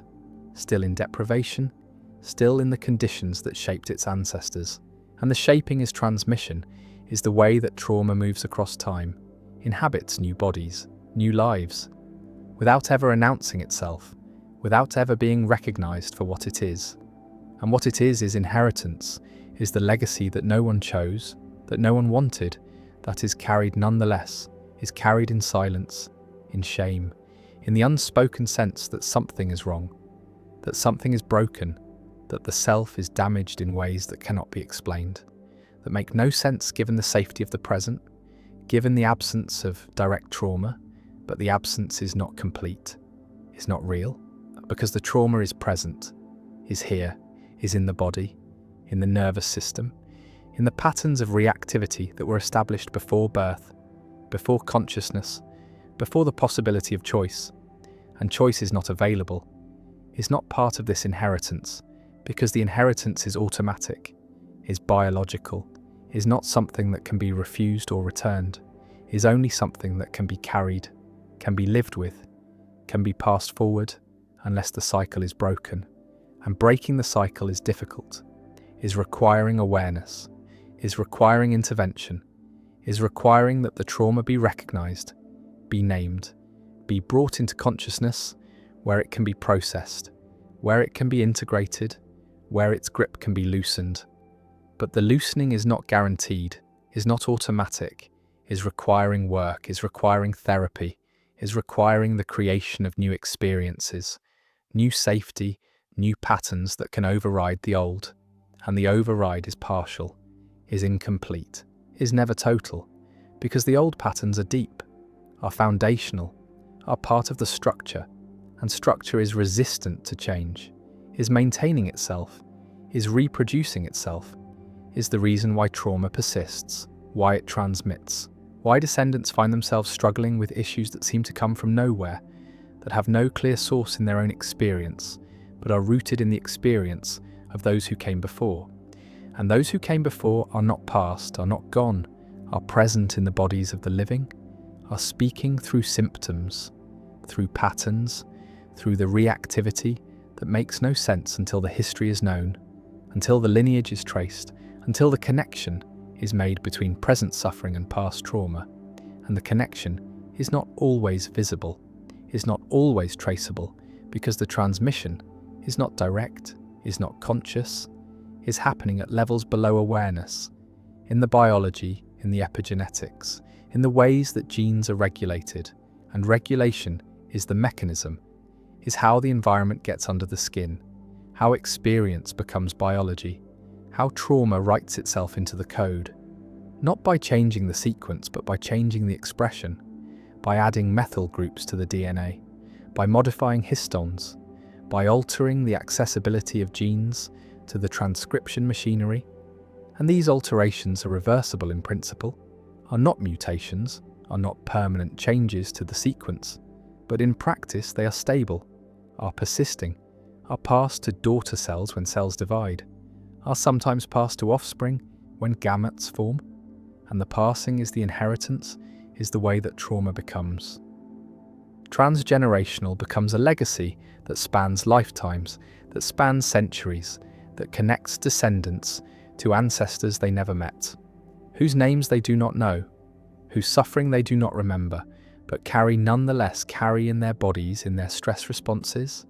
in their vulnerabilities, and the vulnerabilities are real, are biological, are making descendants more sensitive to stress, more reactive to threat, more likely to develop PTSD, more likely to suffer from anxiety, from depression, from the disorders that cluster in families, not just because of genes, but because of the regulatory changes that genes undergo in response to trauma. And the response is adaptive in the moment, is helping the organism survive, but becomes maladaptive when transmitted. When the environment no longer matches the adaptations, when the descendants are living in safety, but their bodies are prepared for war, and the war is historical, is not present, but the preparation persists, is the mismatch that creates suffering, that makes normal life difficult, that makes challenges overwhelming, that produces symptoms that seem excessive, that are judged by others as weakness, as overreaction, as personal failing, when really they are the inheritance, are the biological legacy of trauma that was not chosen, was not earned, was simply received, was transmitted through mechanisms that the descendants did not control and usually do not understand. And the understanding is what begins healing, is what makes intervention possible, is what allows the cycle to be recognized as cycle, as pattern, as something that is not inevitable, is not destiny, is not the way things have to be, but is the way things have been, is the history, is the accumulation of pain across generations, and the accumulation can be interrupted, can be metabolized, can be processed in ways that prevent further transmission. And the prevention is not easy, is not simple, is requiring that the inherited trauma be made conscious, be brought into awareness, be given language, be placed in context, be understood, not as personal failing, but as historical wound, as the legacy of violence, of oppression, of collective trauma that was inflicted on communities, on peoples, on entire lineages. And the lineages carry forward the marks, carry forward the biological memory, carry forward the heightened reactivity, the altered stress responses, the vulnerabilities that are not weaknesses but are adaptations, are the ways that organisms prepared themselves and their descendants for survival in hostile conditions. And the conditions have changed, but the preparations remain in the epigenetics, in the gene expression patterns, in the methylation marks that persist across cell divisions, across lifetimes, across generations. And the generations are connected not just by culture, not just by story, not just by memory, but by biology, by the physical inheritance of trauma's effects. And the effects are measurable, are detectable, are visible in studies of Holocaust survivors and their children, in studies of famine survivors and their grandchildren, in studies of enslaved peoples and their descendants. And the descendants show the marks, show the alterations, show the biological signatures of trauma they never directly experienced. And the indirect experience is the mechanism, is the transmission through mother's stress during pregnancy, through father's sperm at conception, through the intrauterine environment, through the early years when the nervous system is being wired, when the stress response systems are being calibrated, when the organism is learning what kind of world it has been born into. And the learning is not cognitive, is not conscious, is happening at the level of physiology, is setting the baseline, is establishing the patterns that will persist. And the persistence is the problem, is the reason why trauma is transgenerational, is why the effects extend beyond the traumatized generation to those who come after, who inherit not just the memory, but the biology, not just the story, but the structure, not just the narrative, but the nervous system that was shaped by suffering. And the shaping is inheritance, is what cannot be escaped, is what is carried forward until it is metabolized,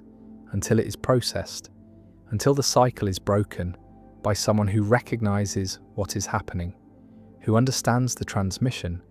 who does the work of healing, not just for themselves, but for the lineage, for the ancestors, whose suffering is still present, still active, still shaping lives, and for the descendants who will either inherit the trauma or inherit the healing,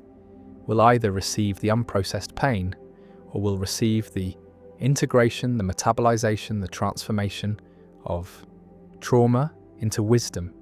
into resilience, into the capacity to bear what was unbearable. And the bearing is what breaks the cycle, is what prevents transmission, is what allows the next generation to be free of the burden, to live without the reactivity, without the hypervigilance, without the sense that danger is everywhere, that safety is illusion, that the world is hostile and the hostility is historical, is real in the sense that it happened, that it shaped bodies, that it left marks, but is not present, is not current, is not the reality that descendants face, except that it is present in them, is current in their physiology, is the reality they inhabit, because their bodies are still responding to threats that are generations old. And the old is not past, is not finished, is ongoing in the biological present, in the stress response that activates too easily, in the immune system that is dysregulated, in the inflammatory markers that are elevated, in all the ways that trauma persists in the body long after the traumatic event has ended.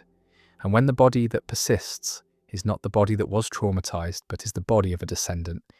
then the transmission is visible, is undeniable, is proof that trauma is not contained within individuals,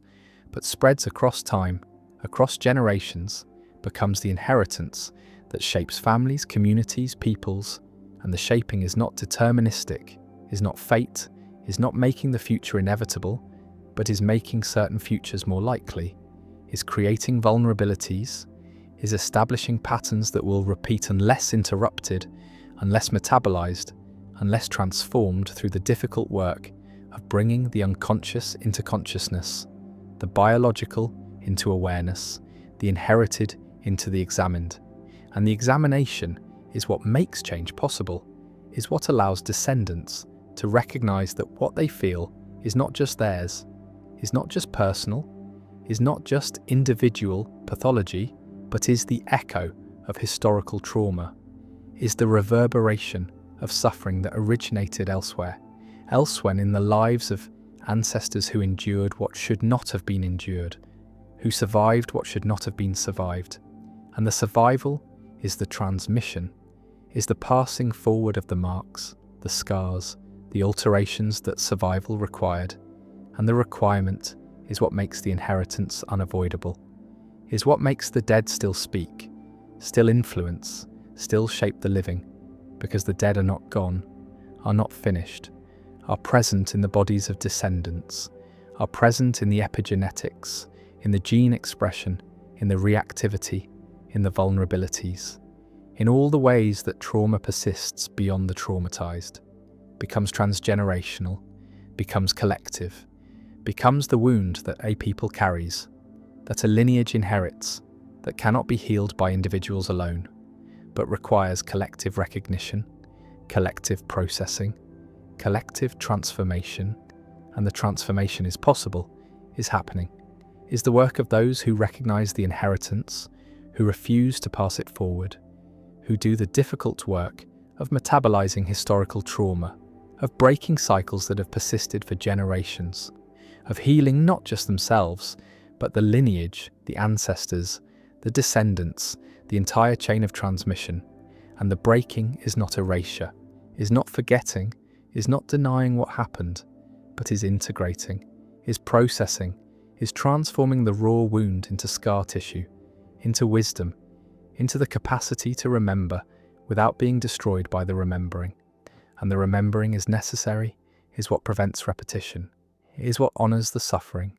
is what ensures that the dead are not forgotten, that their pain is not invisible, that their legacy is not silence but speech, is not erasure but presence, is not void but the acknowledgement that they still matter, still shape, still influence, still speak through the bodies of the living, through the inherited patterns,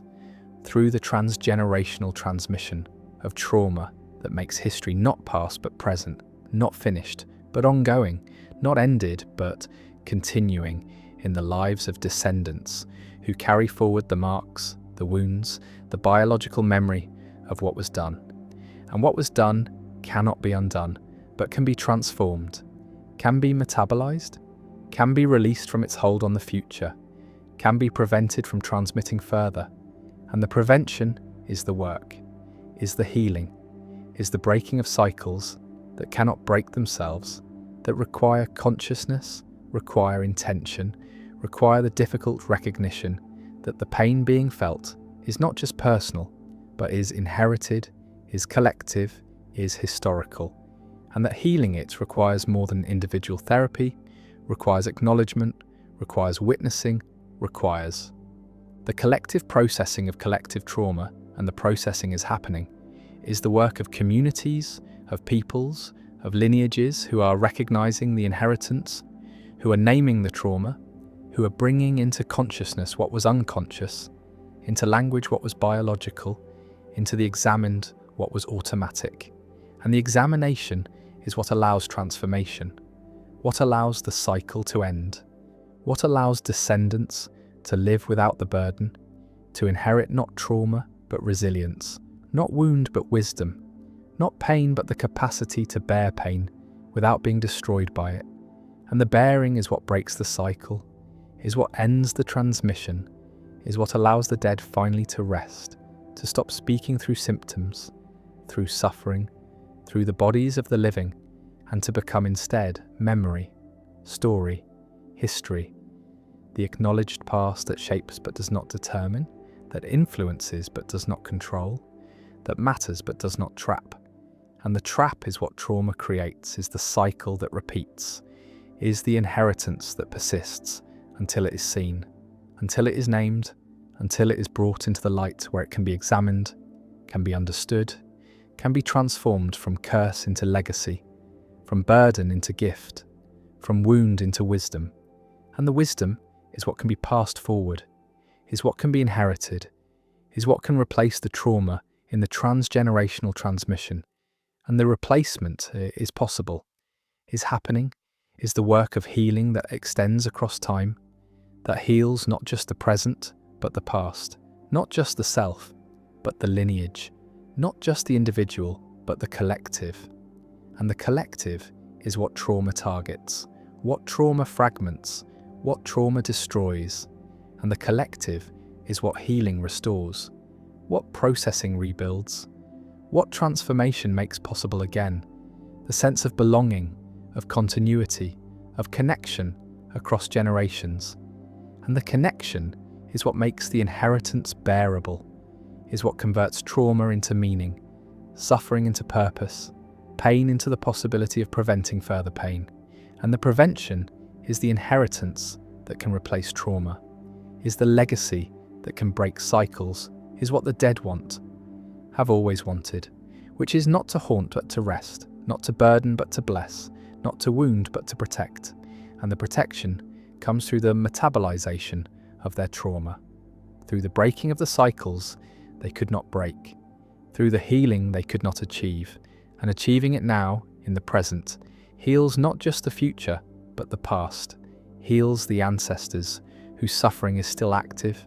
still present, still transmitting, and the healing stops the transmission, releases them, releases the descendants, releases everyone from the cycle, from the inheritance, from the weight of pain that has travelled too far, lasted too long, harmed too many, and can finally end, can finally be transformed, can finally become not trauma but memory, not wound but scar, not curse but the story of survival, of endurance, of the refusal to let trauma be the final word. And the final word is healing, is transformation, is the breaking of cycles that seemed unbreakable, the ending of inheritances that seemed inevitable, the release from the past that makes the future possible, makes life livable, makes descendants free to be themselves, rather than the repositories of ancestral pain. And the freedom is the gift, is what healing makes possible, is what the work achieves, is the inheritance that can replace trauma, the legacy that can be passed forward, the blessing that can travel across generations, not as wound but as wisdom, not as pain but as the capacity to transform pain. And the transformation is what matters, is what makes the inheritance of trauma not destiny but opportunity, not curse but challenge, not the end of possibility but the beginning of healing that can reach backward and forward, can touch the dead and the unborn, can break cycles and begin new ones. And the new ones are what the work is for, what the healing aims toward, what makes the difficult metabolization of inherited trauma worth doing, because it frees not just the self, but the lineage, not just the present, but the past and future. And the freeing is what ends the transmission, what stops the cycle, what allows trauma finally to be finished, to be over, to be transformed from the weight that crushes into the wisdom that strengthens. And the strengthening is the inheritance that descendants deserve, is what the work achieves, is what makes the pain of ancestors not meaningless but meaningful, not wasted but transformed, not the end but the beginning of healing that can extend as far into the future as trauma extended into the present.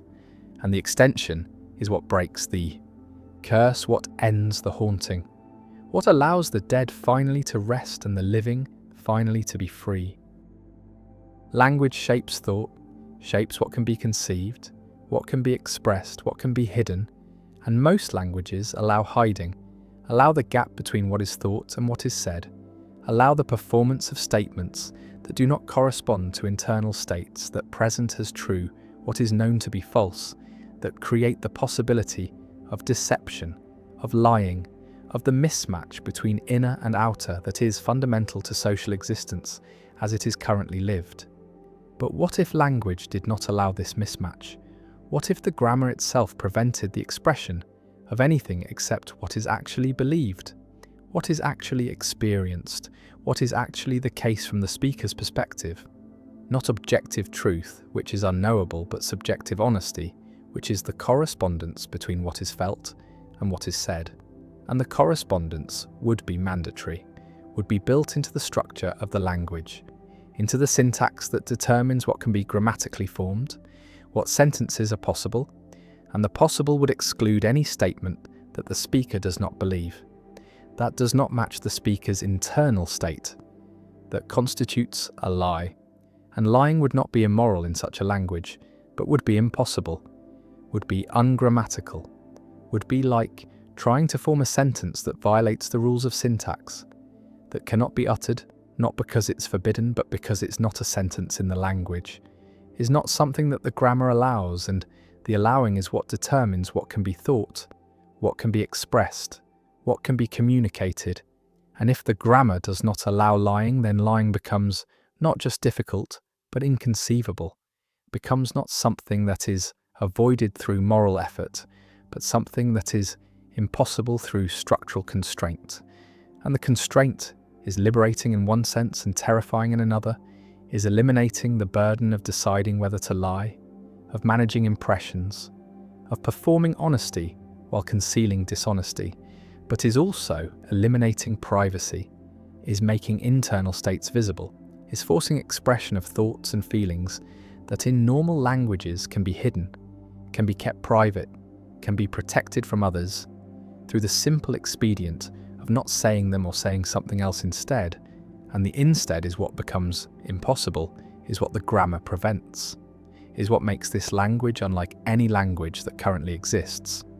though hints of it appear in languages that have complex evidential systems, that require speakers to mark how they know what they're claiming, whether through direct perception, through inference, through hearsay, and the hearsay is marked differently than the directly witnessed, is grammatically distinguished, is making it impossible to claim direct knowledge of something that was only heard about, and the hearing about is different from the seeing, is marked as different, is forcing honesty about the source of information, about the reliability of knowledge, about the basis for claims, and the basis must be indicated, must be grammatically encoded, must be part of every statement, and this encoding is a constraint on lying, is making certain kinds of deception difficult, is revealing the grounds of knowledge, but is not eliminating lying entirely, is not preventing the claim that something was directly witnessed when it was not, is allowing the lie about the source, even if the source must be stated, but the language that makes lying impossible would go further, would not just require marking of evidentiality, but would make the marking automatic, would make it impossible to state anything that is not believed, that is not supported by the evidence that the speaker has, that does not correspond to the speaker's actual internal state, and the internal state would be expressed, would be forced into expression, would become public through the act of speaking, and speaking would become confession, would become revelation, would become the exposure of thoughts and feelings that are usually hidden, that are usually managed, that are usually performed rather than expressed, and the expression would be mandatory, would be built into the grammar, would make every utterance honest not through virtue, but through structure, not through choice, but through constraint. And the constraint is what makes lying impossible, is what eliminates deception, is what creates a form of communication that is radically different from what humans are accustomed to. And the accustomed is lying, is deception, is the constant management of what is said, what is revealed, what is hidden, and the hidden is vast, is most of what is thought, is most of what is felt, is kept private through the simple mechanism of not speaking it. And the not speaking is what the language prevents, is what becomes impossible when grammar enforces honesty, when structure mandates correspondence between inner and outer, and the correspondence is total, is complete, is making personality different, is making the self different, is eliminating the gap between public and private, between performed and felt, between what is shown and what is hidden. And the hidden is what personality depends on, is what social existence requires, is the capacity to present one face while feeling another, to say one thing while thinking another, to perform emotions that are not felt, sincerity that is not sincere, interest that is not interest. And the performance is what social interaction is what politeness requires, is what allows people to coexist without constant conflict, without brutal honesty, without the expression of every negative thought, every hostile feeling, every moment of contempt or boredom or disgust. And the disgust is felt but is not expressed, is hidden behind polite formulas, behind social conventions, behind the lies that are not considered lies because they are expected, are required, are the price of social harmony. And harmony is what would be lost, is what would become impossible in a language that prevents lying, that forces honesty, that makes every utterance correspond to internal state. Because internal states are not harmonious, are not polite, are not socially appropriate, are often hostile, often judgmental, often incompatible with the smooth functioning of social interaction, and the interaction would become impossible, or would become very different, would require the development of new norms, new expectations, new ways of managing honesty that is mandatory, that cannot be avoided, that must be expressed whenever speech is used. And the using would become dangerous, would become revealing, would become the exposure of the self that is normally protected, normally hidden, normally kept private through the mechanism of deception, through the capacity to say what is not thought, to perform what is not felt, to present a self that is not the self. And the not the self is what social existence allows, is what makes personality possible, is what creates the gap between inner and outer that is identity. That is the performance of being someone, of presenting a self to others, and the presenting would be impossible in the language that prevents lying, that forces correspondence, that makes inner states visible through the act of speaking, and speaking would become rare, would become dangerous, would become something to be avoided because it reveals, because it exposes, because it makes public what is usually private, and the private is what humans need, is what allows them to have thoughts that are not shared, feelings that are not expressed, judgments that are not voiced, and the voicing would be automatic, would be forced by grammar, would make silence the only protection, the only privacy, the only way to hide what is usually hidden through lying, through deception, through the performance of false statements. And the false would be impossible, would be ungrammatical, would be something that cannot be said. And the cannot is structural, is built into the language, is making personality different, is making the self different, is eliminating the layers that are usually present, the masks that are usually worn, the performances that are usually given. And what remains is not authenticity, but is exposure, is not honesty, but is compulsion, is not truth, but is the forced revelation of internal states. And the states are complex, are contradictory, are not fitting the narratives that people tell about themselves, are not matching the identities that are performed, are revealing the gap between who people claim to be and who they are. And the R is not simple, is not singular, is not the unified self that is presented, but is the multiplicity, the contradiction, the incoherence that is usually hidden, that is usually managed through selective expression, through lying, through the performance of consistency that does not exist, and the existence is what the language would reveal, is what mandatory honesty would expose, is the inconsistency, the multiplicity, the contradictions that are the self, and the self would be different, would be unable to maintain the fiction of unity, would be forced to express the contradictions, to acknowledge the multiplicity, to reveal the incoherence, and the revealing would be constant, would be unavoidable, would be the result of speaking at all, and speaking would become rare, would become something that happens only when necessary, only when the exposure is worth the information conveyed, only when the revelation is acceptable, and the acceptable would be rare, would be limited to contexts where honesty is safe, where exposure does not create danger, does not produce conflict, does not destroy relationships. And relationships would be different, would be based on actual knowledge rather than on performance, on actual states rather than on presentations, on honesty that is forced rather than on lies that are chosen. And the chosen is what current relationships allow, is what makes them possible, is the capacity to select what is revealed, to manage what is expressed, to perform the self that is needed in each context, and the context would determine what is said, what is shown, what is hidden. But in the language that prevents lying, the hiding would be impossible, the selection would be impossible. The only choice would be silence or exposure, and the exposure would be total, would be revealing not just the thought that is being expressed, but the state that underlies it, the feeling that accompanies it, the judgment that is being made, and the judgment would be visible, would be expressed, would be unavoidable,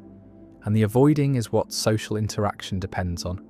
is what allows people to coexist despite judgments, despite hostilities, despite the negative feelings that are normal, that are universal, that are kept private through the mechanism of deception, and the deception would be impossible, would be eliminated by grammar, would be structurally prevented, and what would remain is silence, is the choice to not speak, is the only privacy available, the only protection against exposure, against revelation, against the forcing of honesty that makes lying impossible. And impossible is what lying would be, is what deception would be, is what the language would achieve through structure, through grammar, through the rules that determine what can be said, and what can be said would be only what is actually the case, what is actually believed, what actually corresponds to internal state. And the state would be expressed, would be revealed, would be made public through the act of speaking, and speaking would become dangerous, would become rare, would become something to be avoided, and the avoiding would be the new form of privacy, the new way of hiding, the new mechanism for protecting the self. And the self would be different, would be unable to perform, unable to lie, unable to maintain the fictions that are identity, that are personality, that are the social self that is presented to others. And the others would know, would see, would be unable to be deceived. And the deception is what social interaction depends on, is what allows harmony, is what prevents constant conflict. And the conflict would be constant, would be unavoidable, would be the result of mandatory honesty, of forced expression, of the elimination of the capacity to lie. And lying is what humans do, is how they interact, is how they maintain relationships, is how they navigate social worlds. And the worlds would be different, would be impossible, would be unrecognizable in a language that makes lying impossible, that forces honesty through grammar, that eliminates deception through structure. And the structure is what would make personality different, would make the self different, would make identity different, would make social existence different, would make everything different, because lying is fundamental, is pervasive, is constant, is the way that humans communicate, is the mechanism through which they manage others,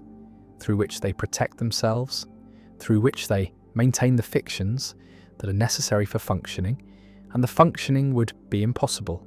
would be eliminated, would be replaced by something else, something that is not yet imaginable, something that would emerge from the constraint, from the mandatory honesty, from the impossibility of lying. And the impossibility is what the language would create, is what grammar would enforce, is what would make deception structurally prevented, grammatically impossible, utterly unavailable. And the unavailable is lying, is deception, is the gap between inner and outer. And the gap would close, would be eliminated, would be structurally prevented by a language that makes lying impossible, that forces honesty, that reveals internal states, that exposes the self, that eliminates privacy, that makes personality different, that makes identity different, that makes social existence different, that makes everything different. And the different is what would emerge, is what would result, is what a language that makes lying impossible would create. And the creating would be radical, would be transformative, would be making human existence unrecognizable, would be eliminating the deception. That is fundamental, that is pervasive, that is constant, that is the way humans communicate, and the communication would be different, would be based on honesty that is forced, on expression that is mandatory, on revelation that is unavoidable, and the unavoidable is what makes lying impossible, is what grammar enforces, is what structure mandates, is what a language could do, could create, could impose. If the language were designed to prevent deception, to force honesty, to make lying grammatically impossible, syntactically unavailable, structurally prevented, and the prevention is what would make everything different, would make personality different, would make the self different, would make identity different, would make social existence different, would make communication different, would make humanity different. And the different is what a language that makes lying impossible would create, would enforce, would mandate, would impose, and the imposing would be total, would be complete, would be unavoidable, would be the structure that makes deception impossible, that makes lying ungrammatical, that makes honesty mandatory, that makes expression revealing, that makes personality different, that makes the self exposed, that makes privacy impossible, that makes silence the only hiding, that makes speaking dangerous, that makes lying impossible. And impossible is what lying would be, is what deception would be, is what the language would achieve, is what grammar would enforce, is what structure would mandate, is what would make everything different. And the different is what a language that makes lying impossible would create, would produce, would enforce, would mandate, would impose, and lying would be impossible, would be ungrammatical, would be structurally prevented, would be utterly unavailable, would be eliminated by grammar, by structure, by the rules that determine what can be said, and what can be said would be only truth, only honesty, only correspondence, only what is actually the case, what is actually believed, what actually matches internal state. And the state would be expressed, would be revealed, would be made visible, would be exposed through speaking, and speaking would be dangerous, would be rare, would be avoided, and the avoiding would be the only privacy, the only protection, the only way to hide in a language that makes lying impossible. And impossible is what lying is what deception is what the language creates, is what grammar enforces, is what makes honesty mandatory, what makes expression revealing, what makes personality different,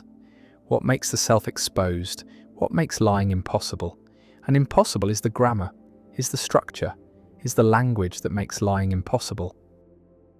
Consciousness all the way down. There is a view so strange, so counterintuitive, so apparently absurd that most philosophers dismiss it without argument. The view that consciousness is not something that emerges in complex biological systems, but is fundamental to reality itself,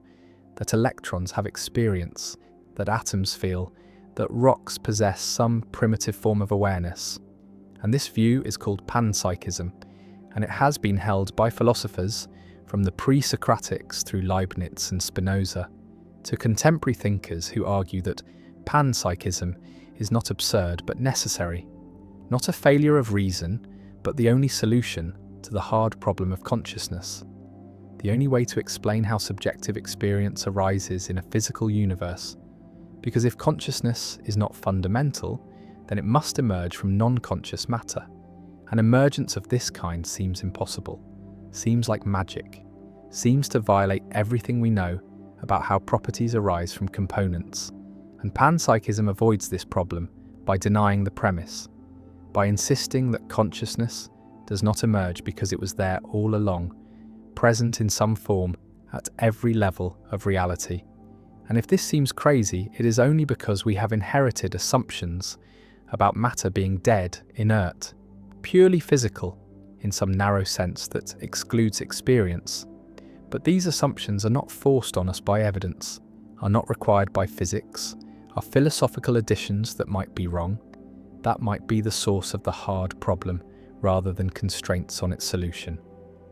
The hard problem of consciousness, formulated most clearly by Chalmers, is the problem of explaining why there is something it is like to be a conscious organism,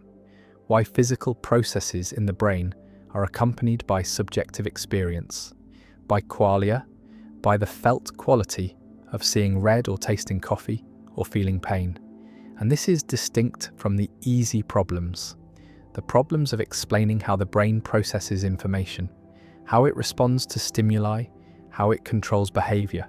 because these are problems about function and mechanism,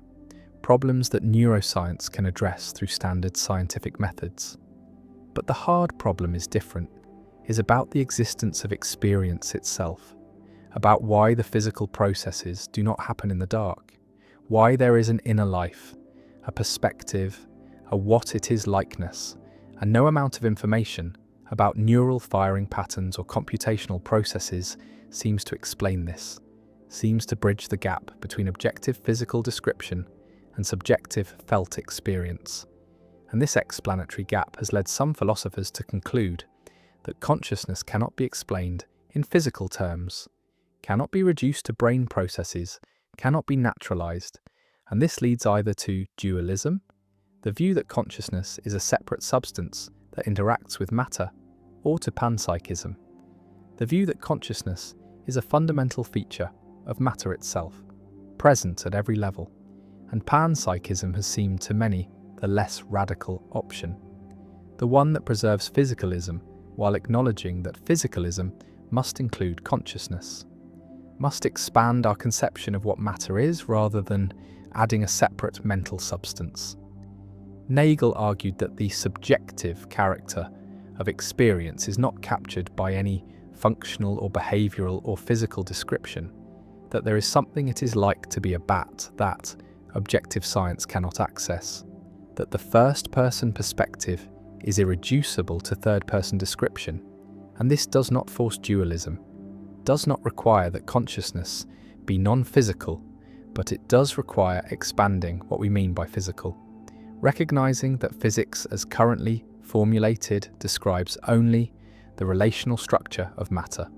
only how things interact and behave, only the extrinsic properties, and it leaves the intrinsic nature of matter unspecified, leaves open what matter is in itself apart from its relations. And this is where panpsychism enters, suggesting that the intrinsic nature of matter is experiential, that what it is like from the inside is consciousness or proto-consciousness,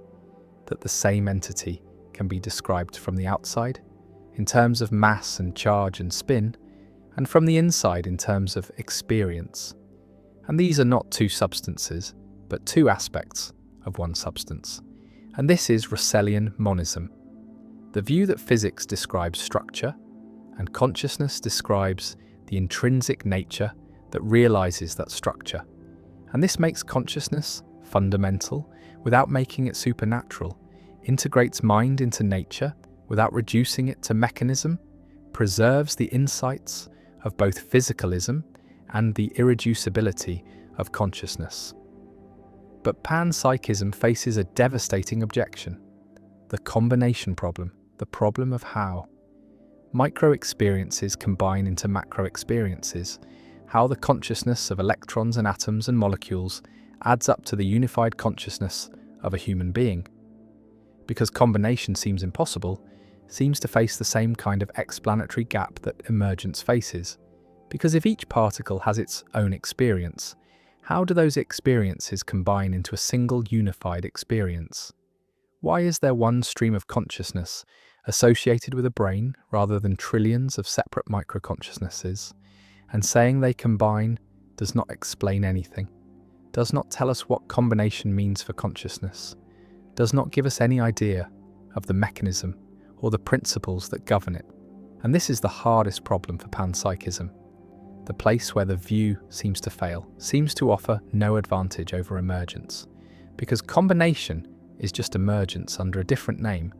is just the same mystery relocated from the relationship between non-conscious matter and consciousness to the relationship between micro-consciousness and macro-consciousness. Goff and others have tried to solve the combination problem by distinguishing different senses of combination, by arguing that phenomenal combination is different from physical combination, that consciousness combines holistically rather than additively, that the right model is not addition where parts contribute independently, but something more organic where parts are transformed by their relations to wholes, where the micro-experiences are modified by being part of a larger system in ways that create genuinely new experiences at the macro level. But critics argue this just pushes the problem back, just replaces the mystery of emergence with the mystery of holistic combination. And we still have no account of how it works. No principles that predict which combinations of micro-experiences produce which macro-experiences. No explanation of why human brains produce unified consciousness while rocks do not. And without such an account, panpsychism is just a label for the mystery rather than a solution to it. Coleman proposes that combination happens through overlapping wave functions in quantum mechanics, that when particles become entangled, their wave functions overlap, and their experiences blend into a unified experience. And this would give a physical mechanism for phenomenal combination, would explain how micro-experiences unite into macro-experiences through a well-understood physical process. But this proposal faces problems. Problems about whether entanglement really produces the right kind of unity. Problems about whether quantum mechanics applies at the level of neurons and brains, or only at the micro level. Problems about whether experiences can really blend the way wave functions superpose.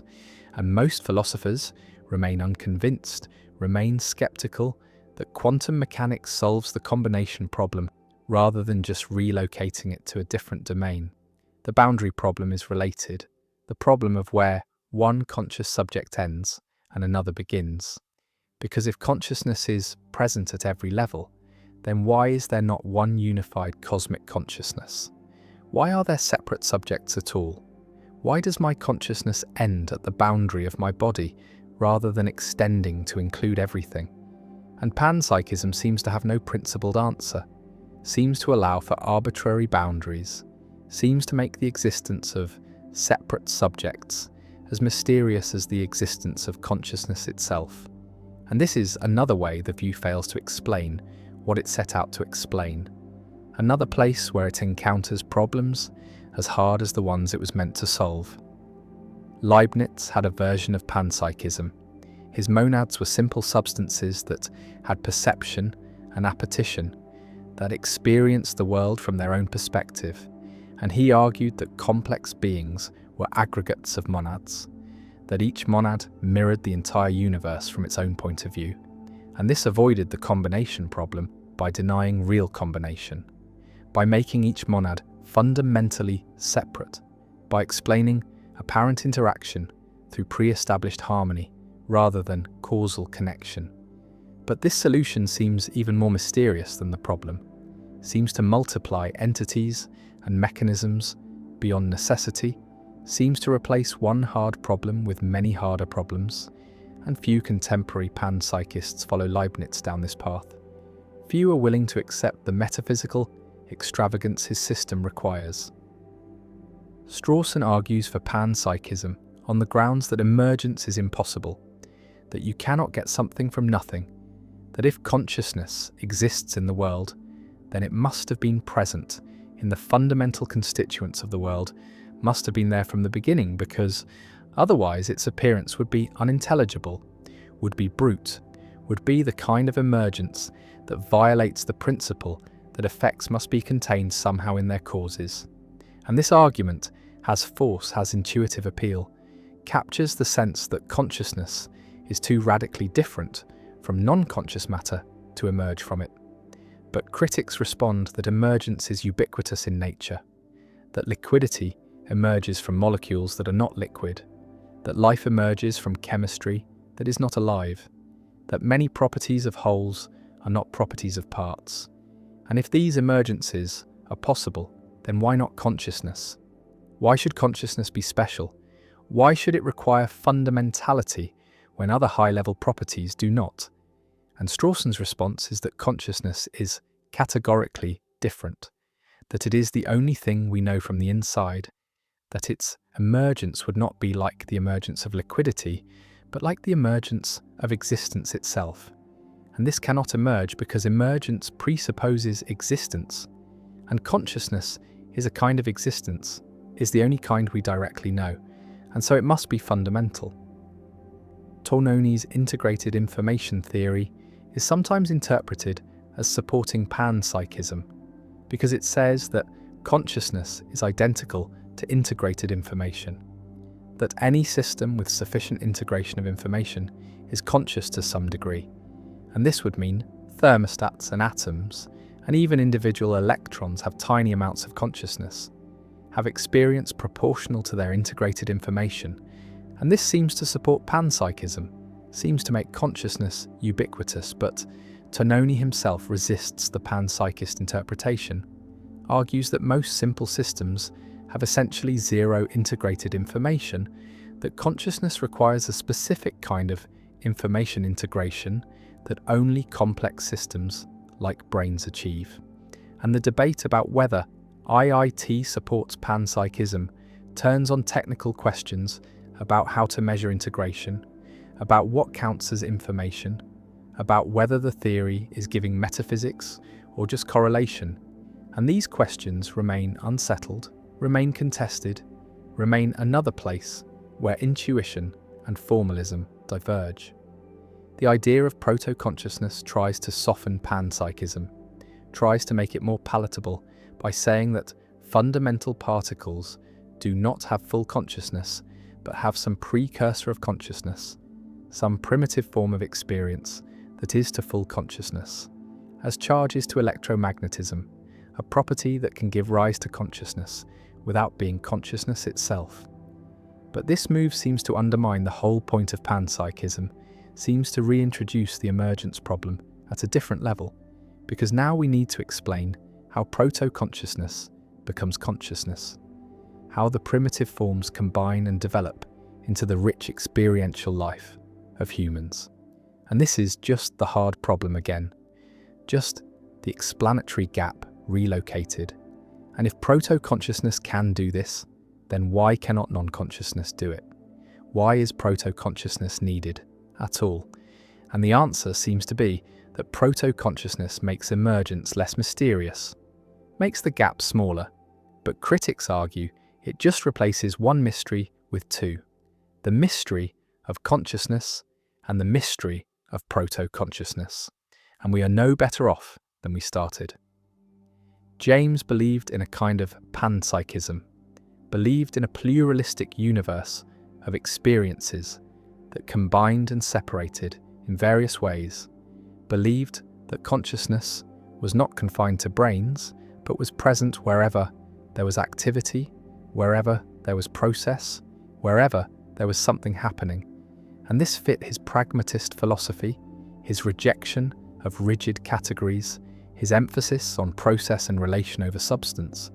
But he never worked out the details, never solved the combination problem, never explained how his mind dust could aggregate into the unified streams of consciousness that characterize human experience. And his view remains more suggestive than systematic, more a gesture toward possibility than a worked-out theory. Whitehead developed an elaborate process philosophy where experience was fundamental, where actual occasions were drops of experience, where reality was constituted by moments of subjective feeling that perished and was superseded by new moments.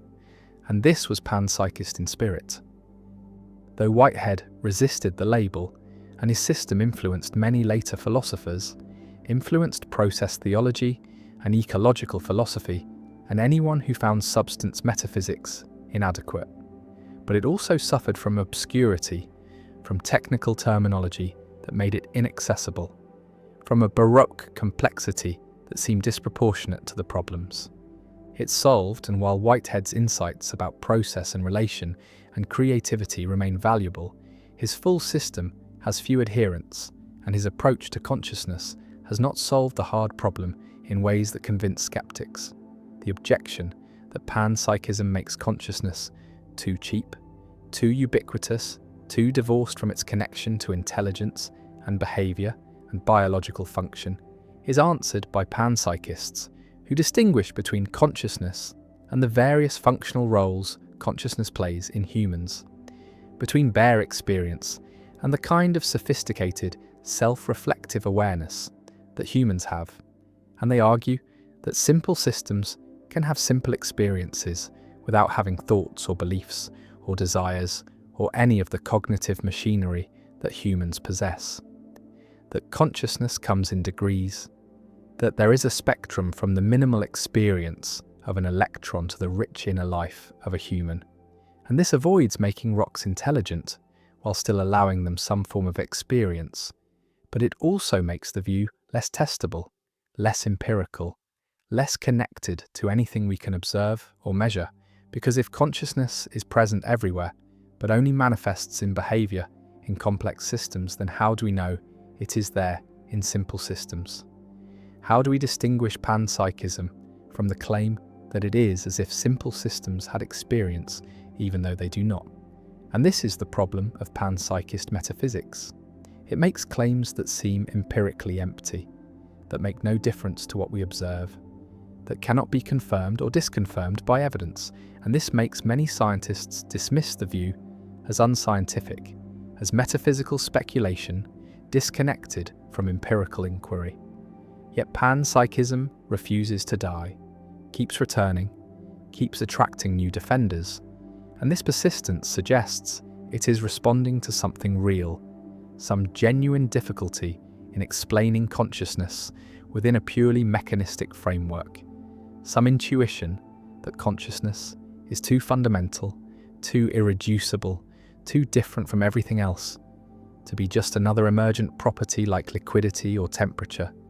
And whether this intuition is trustworthy or misleading, whether it points toward truth or just reflects the limits of human imagination, remains one of the deepest, unresolved questions in philosophy of mind and panpsychism. Despite its problems, despite the combination problem and the boundary problem and all the other difficulties, remains a live option, remains a view that serious philosophers take seriously, remains a possibility that cannot be ruled out by current evidence or argument. And this says something about the state of consciousness studies, about how far we are from understanding what consciousness is, how it arises, why it exists, and whether we will ever have answers that satisfy both our scientific standards and our philosophical intuitions about what makes an explanation adequate.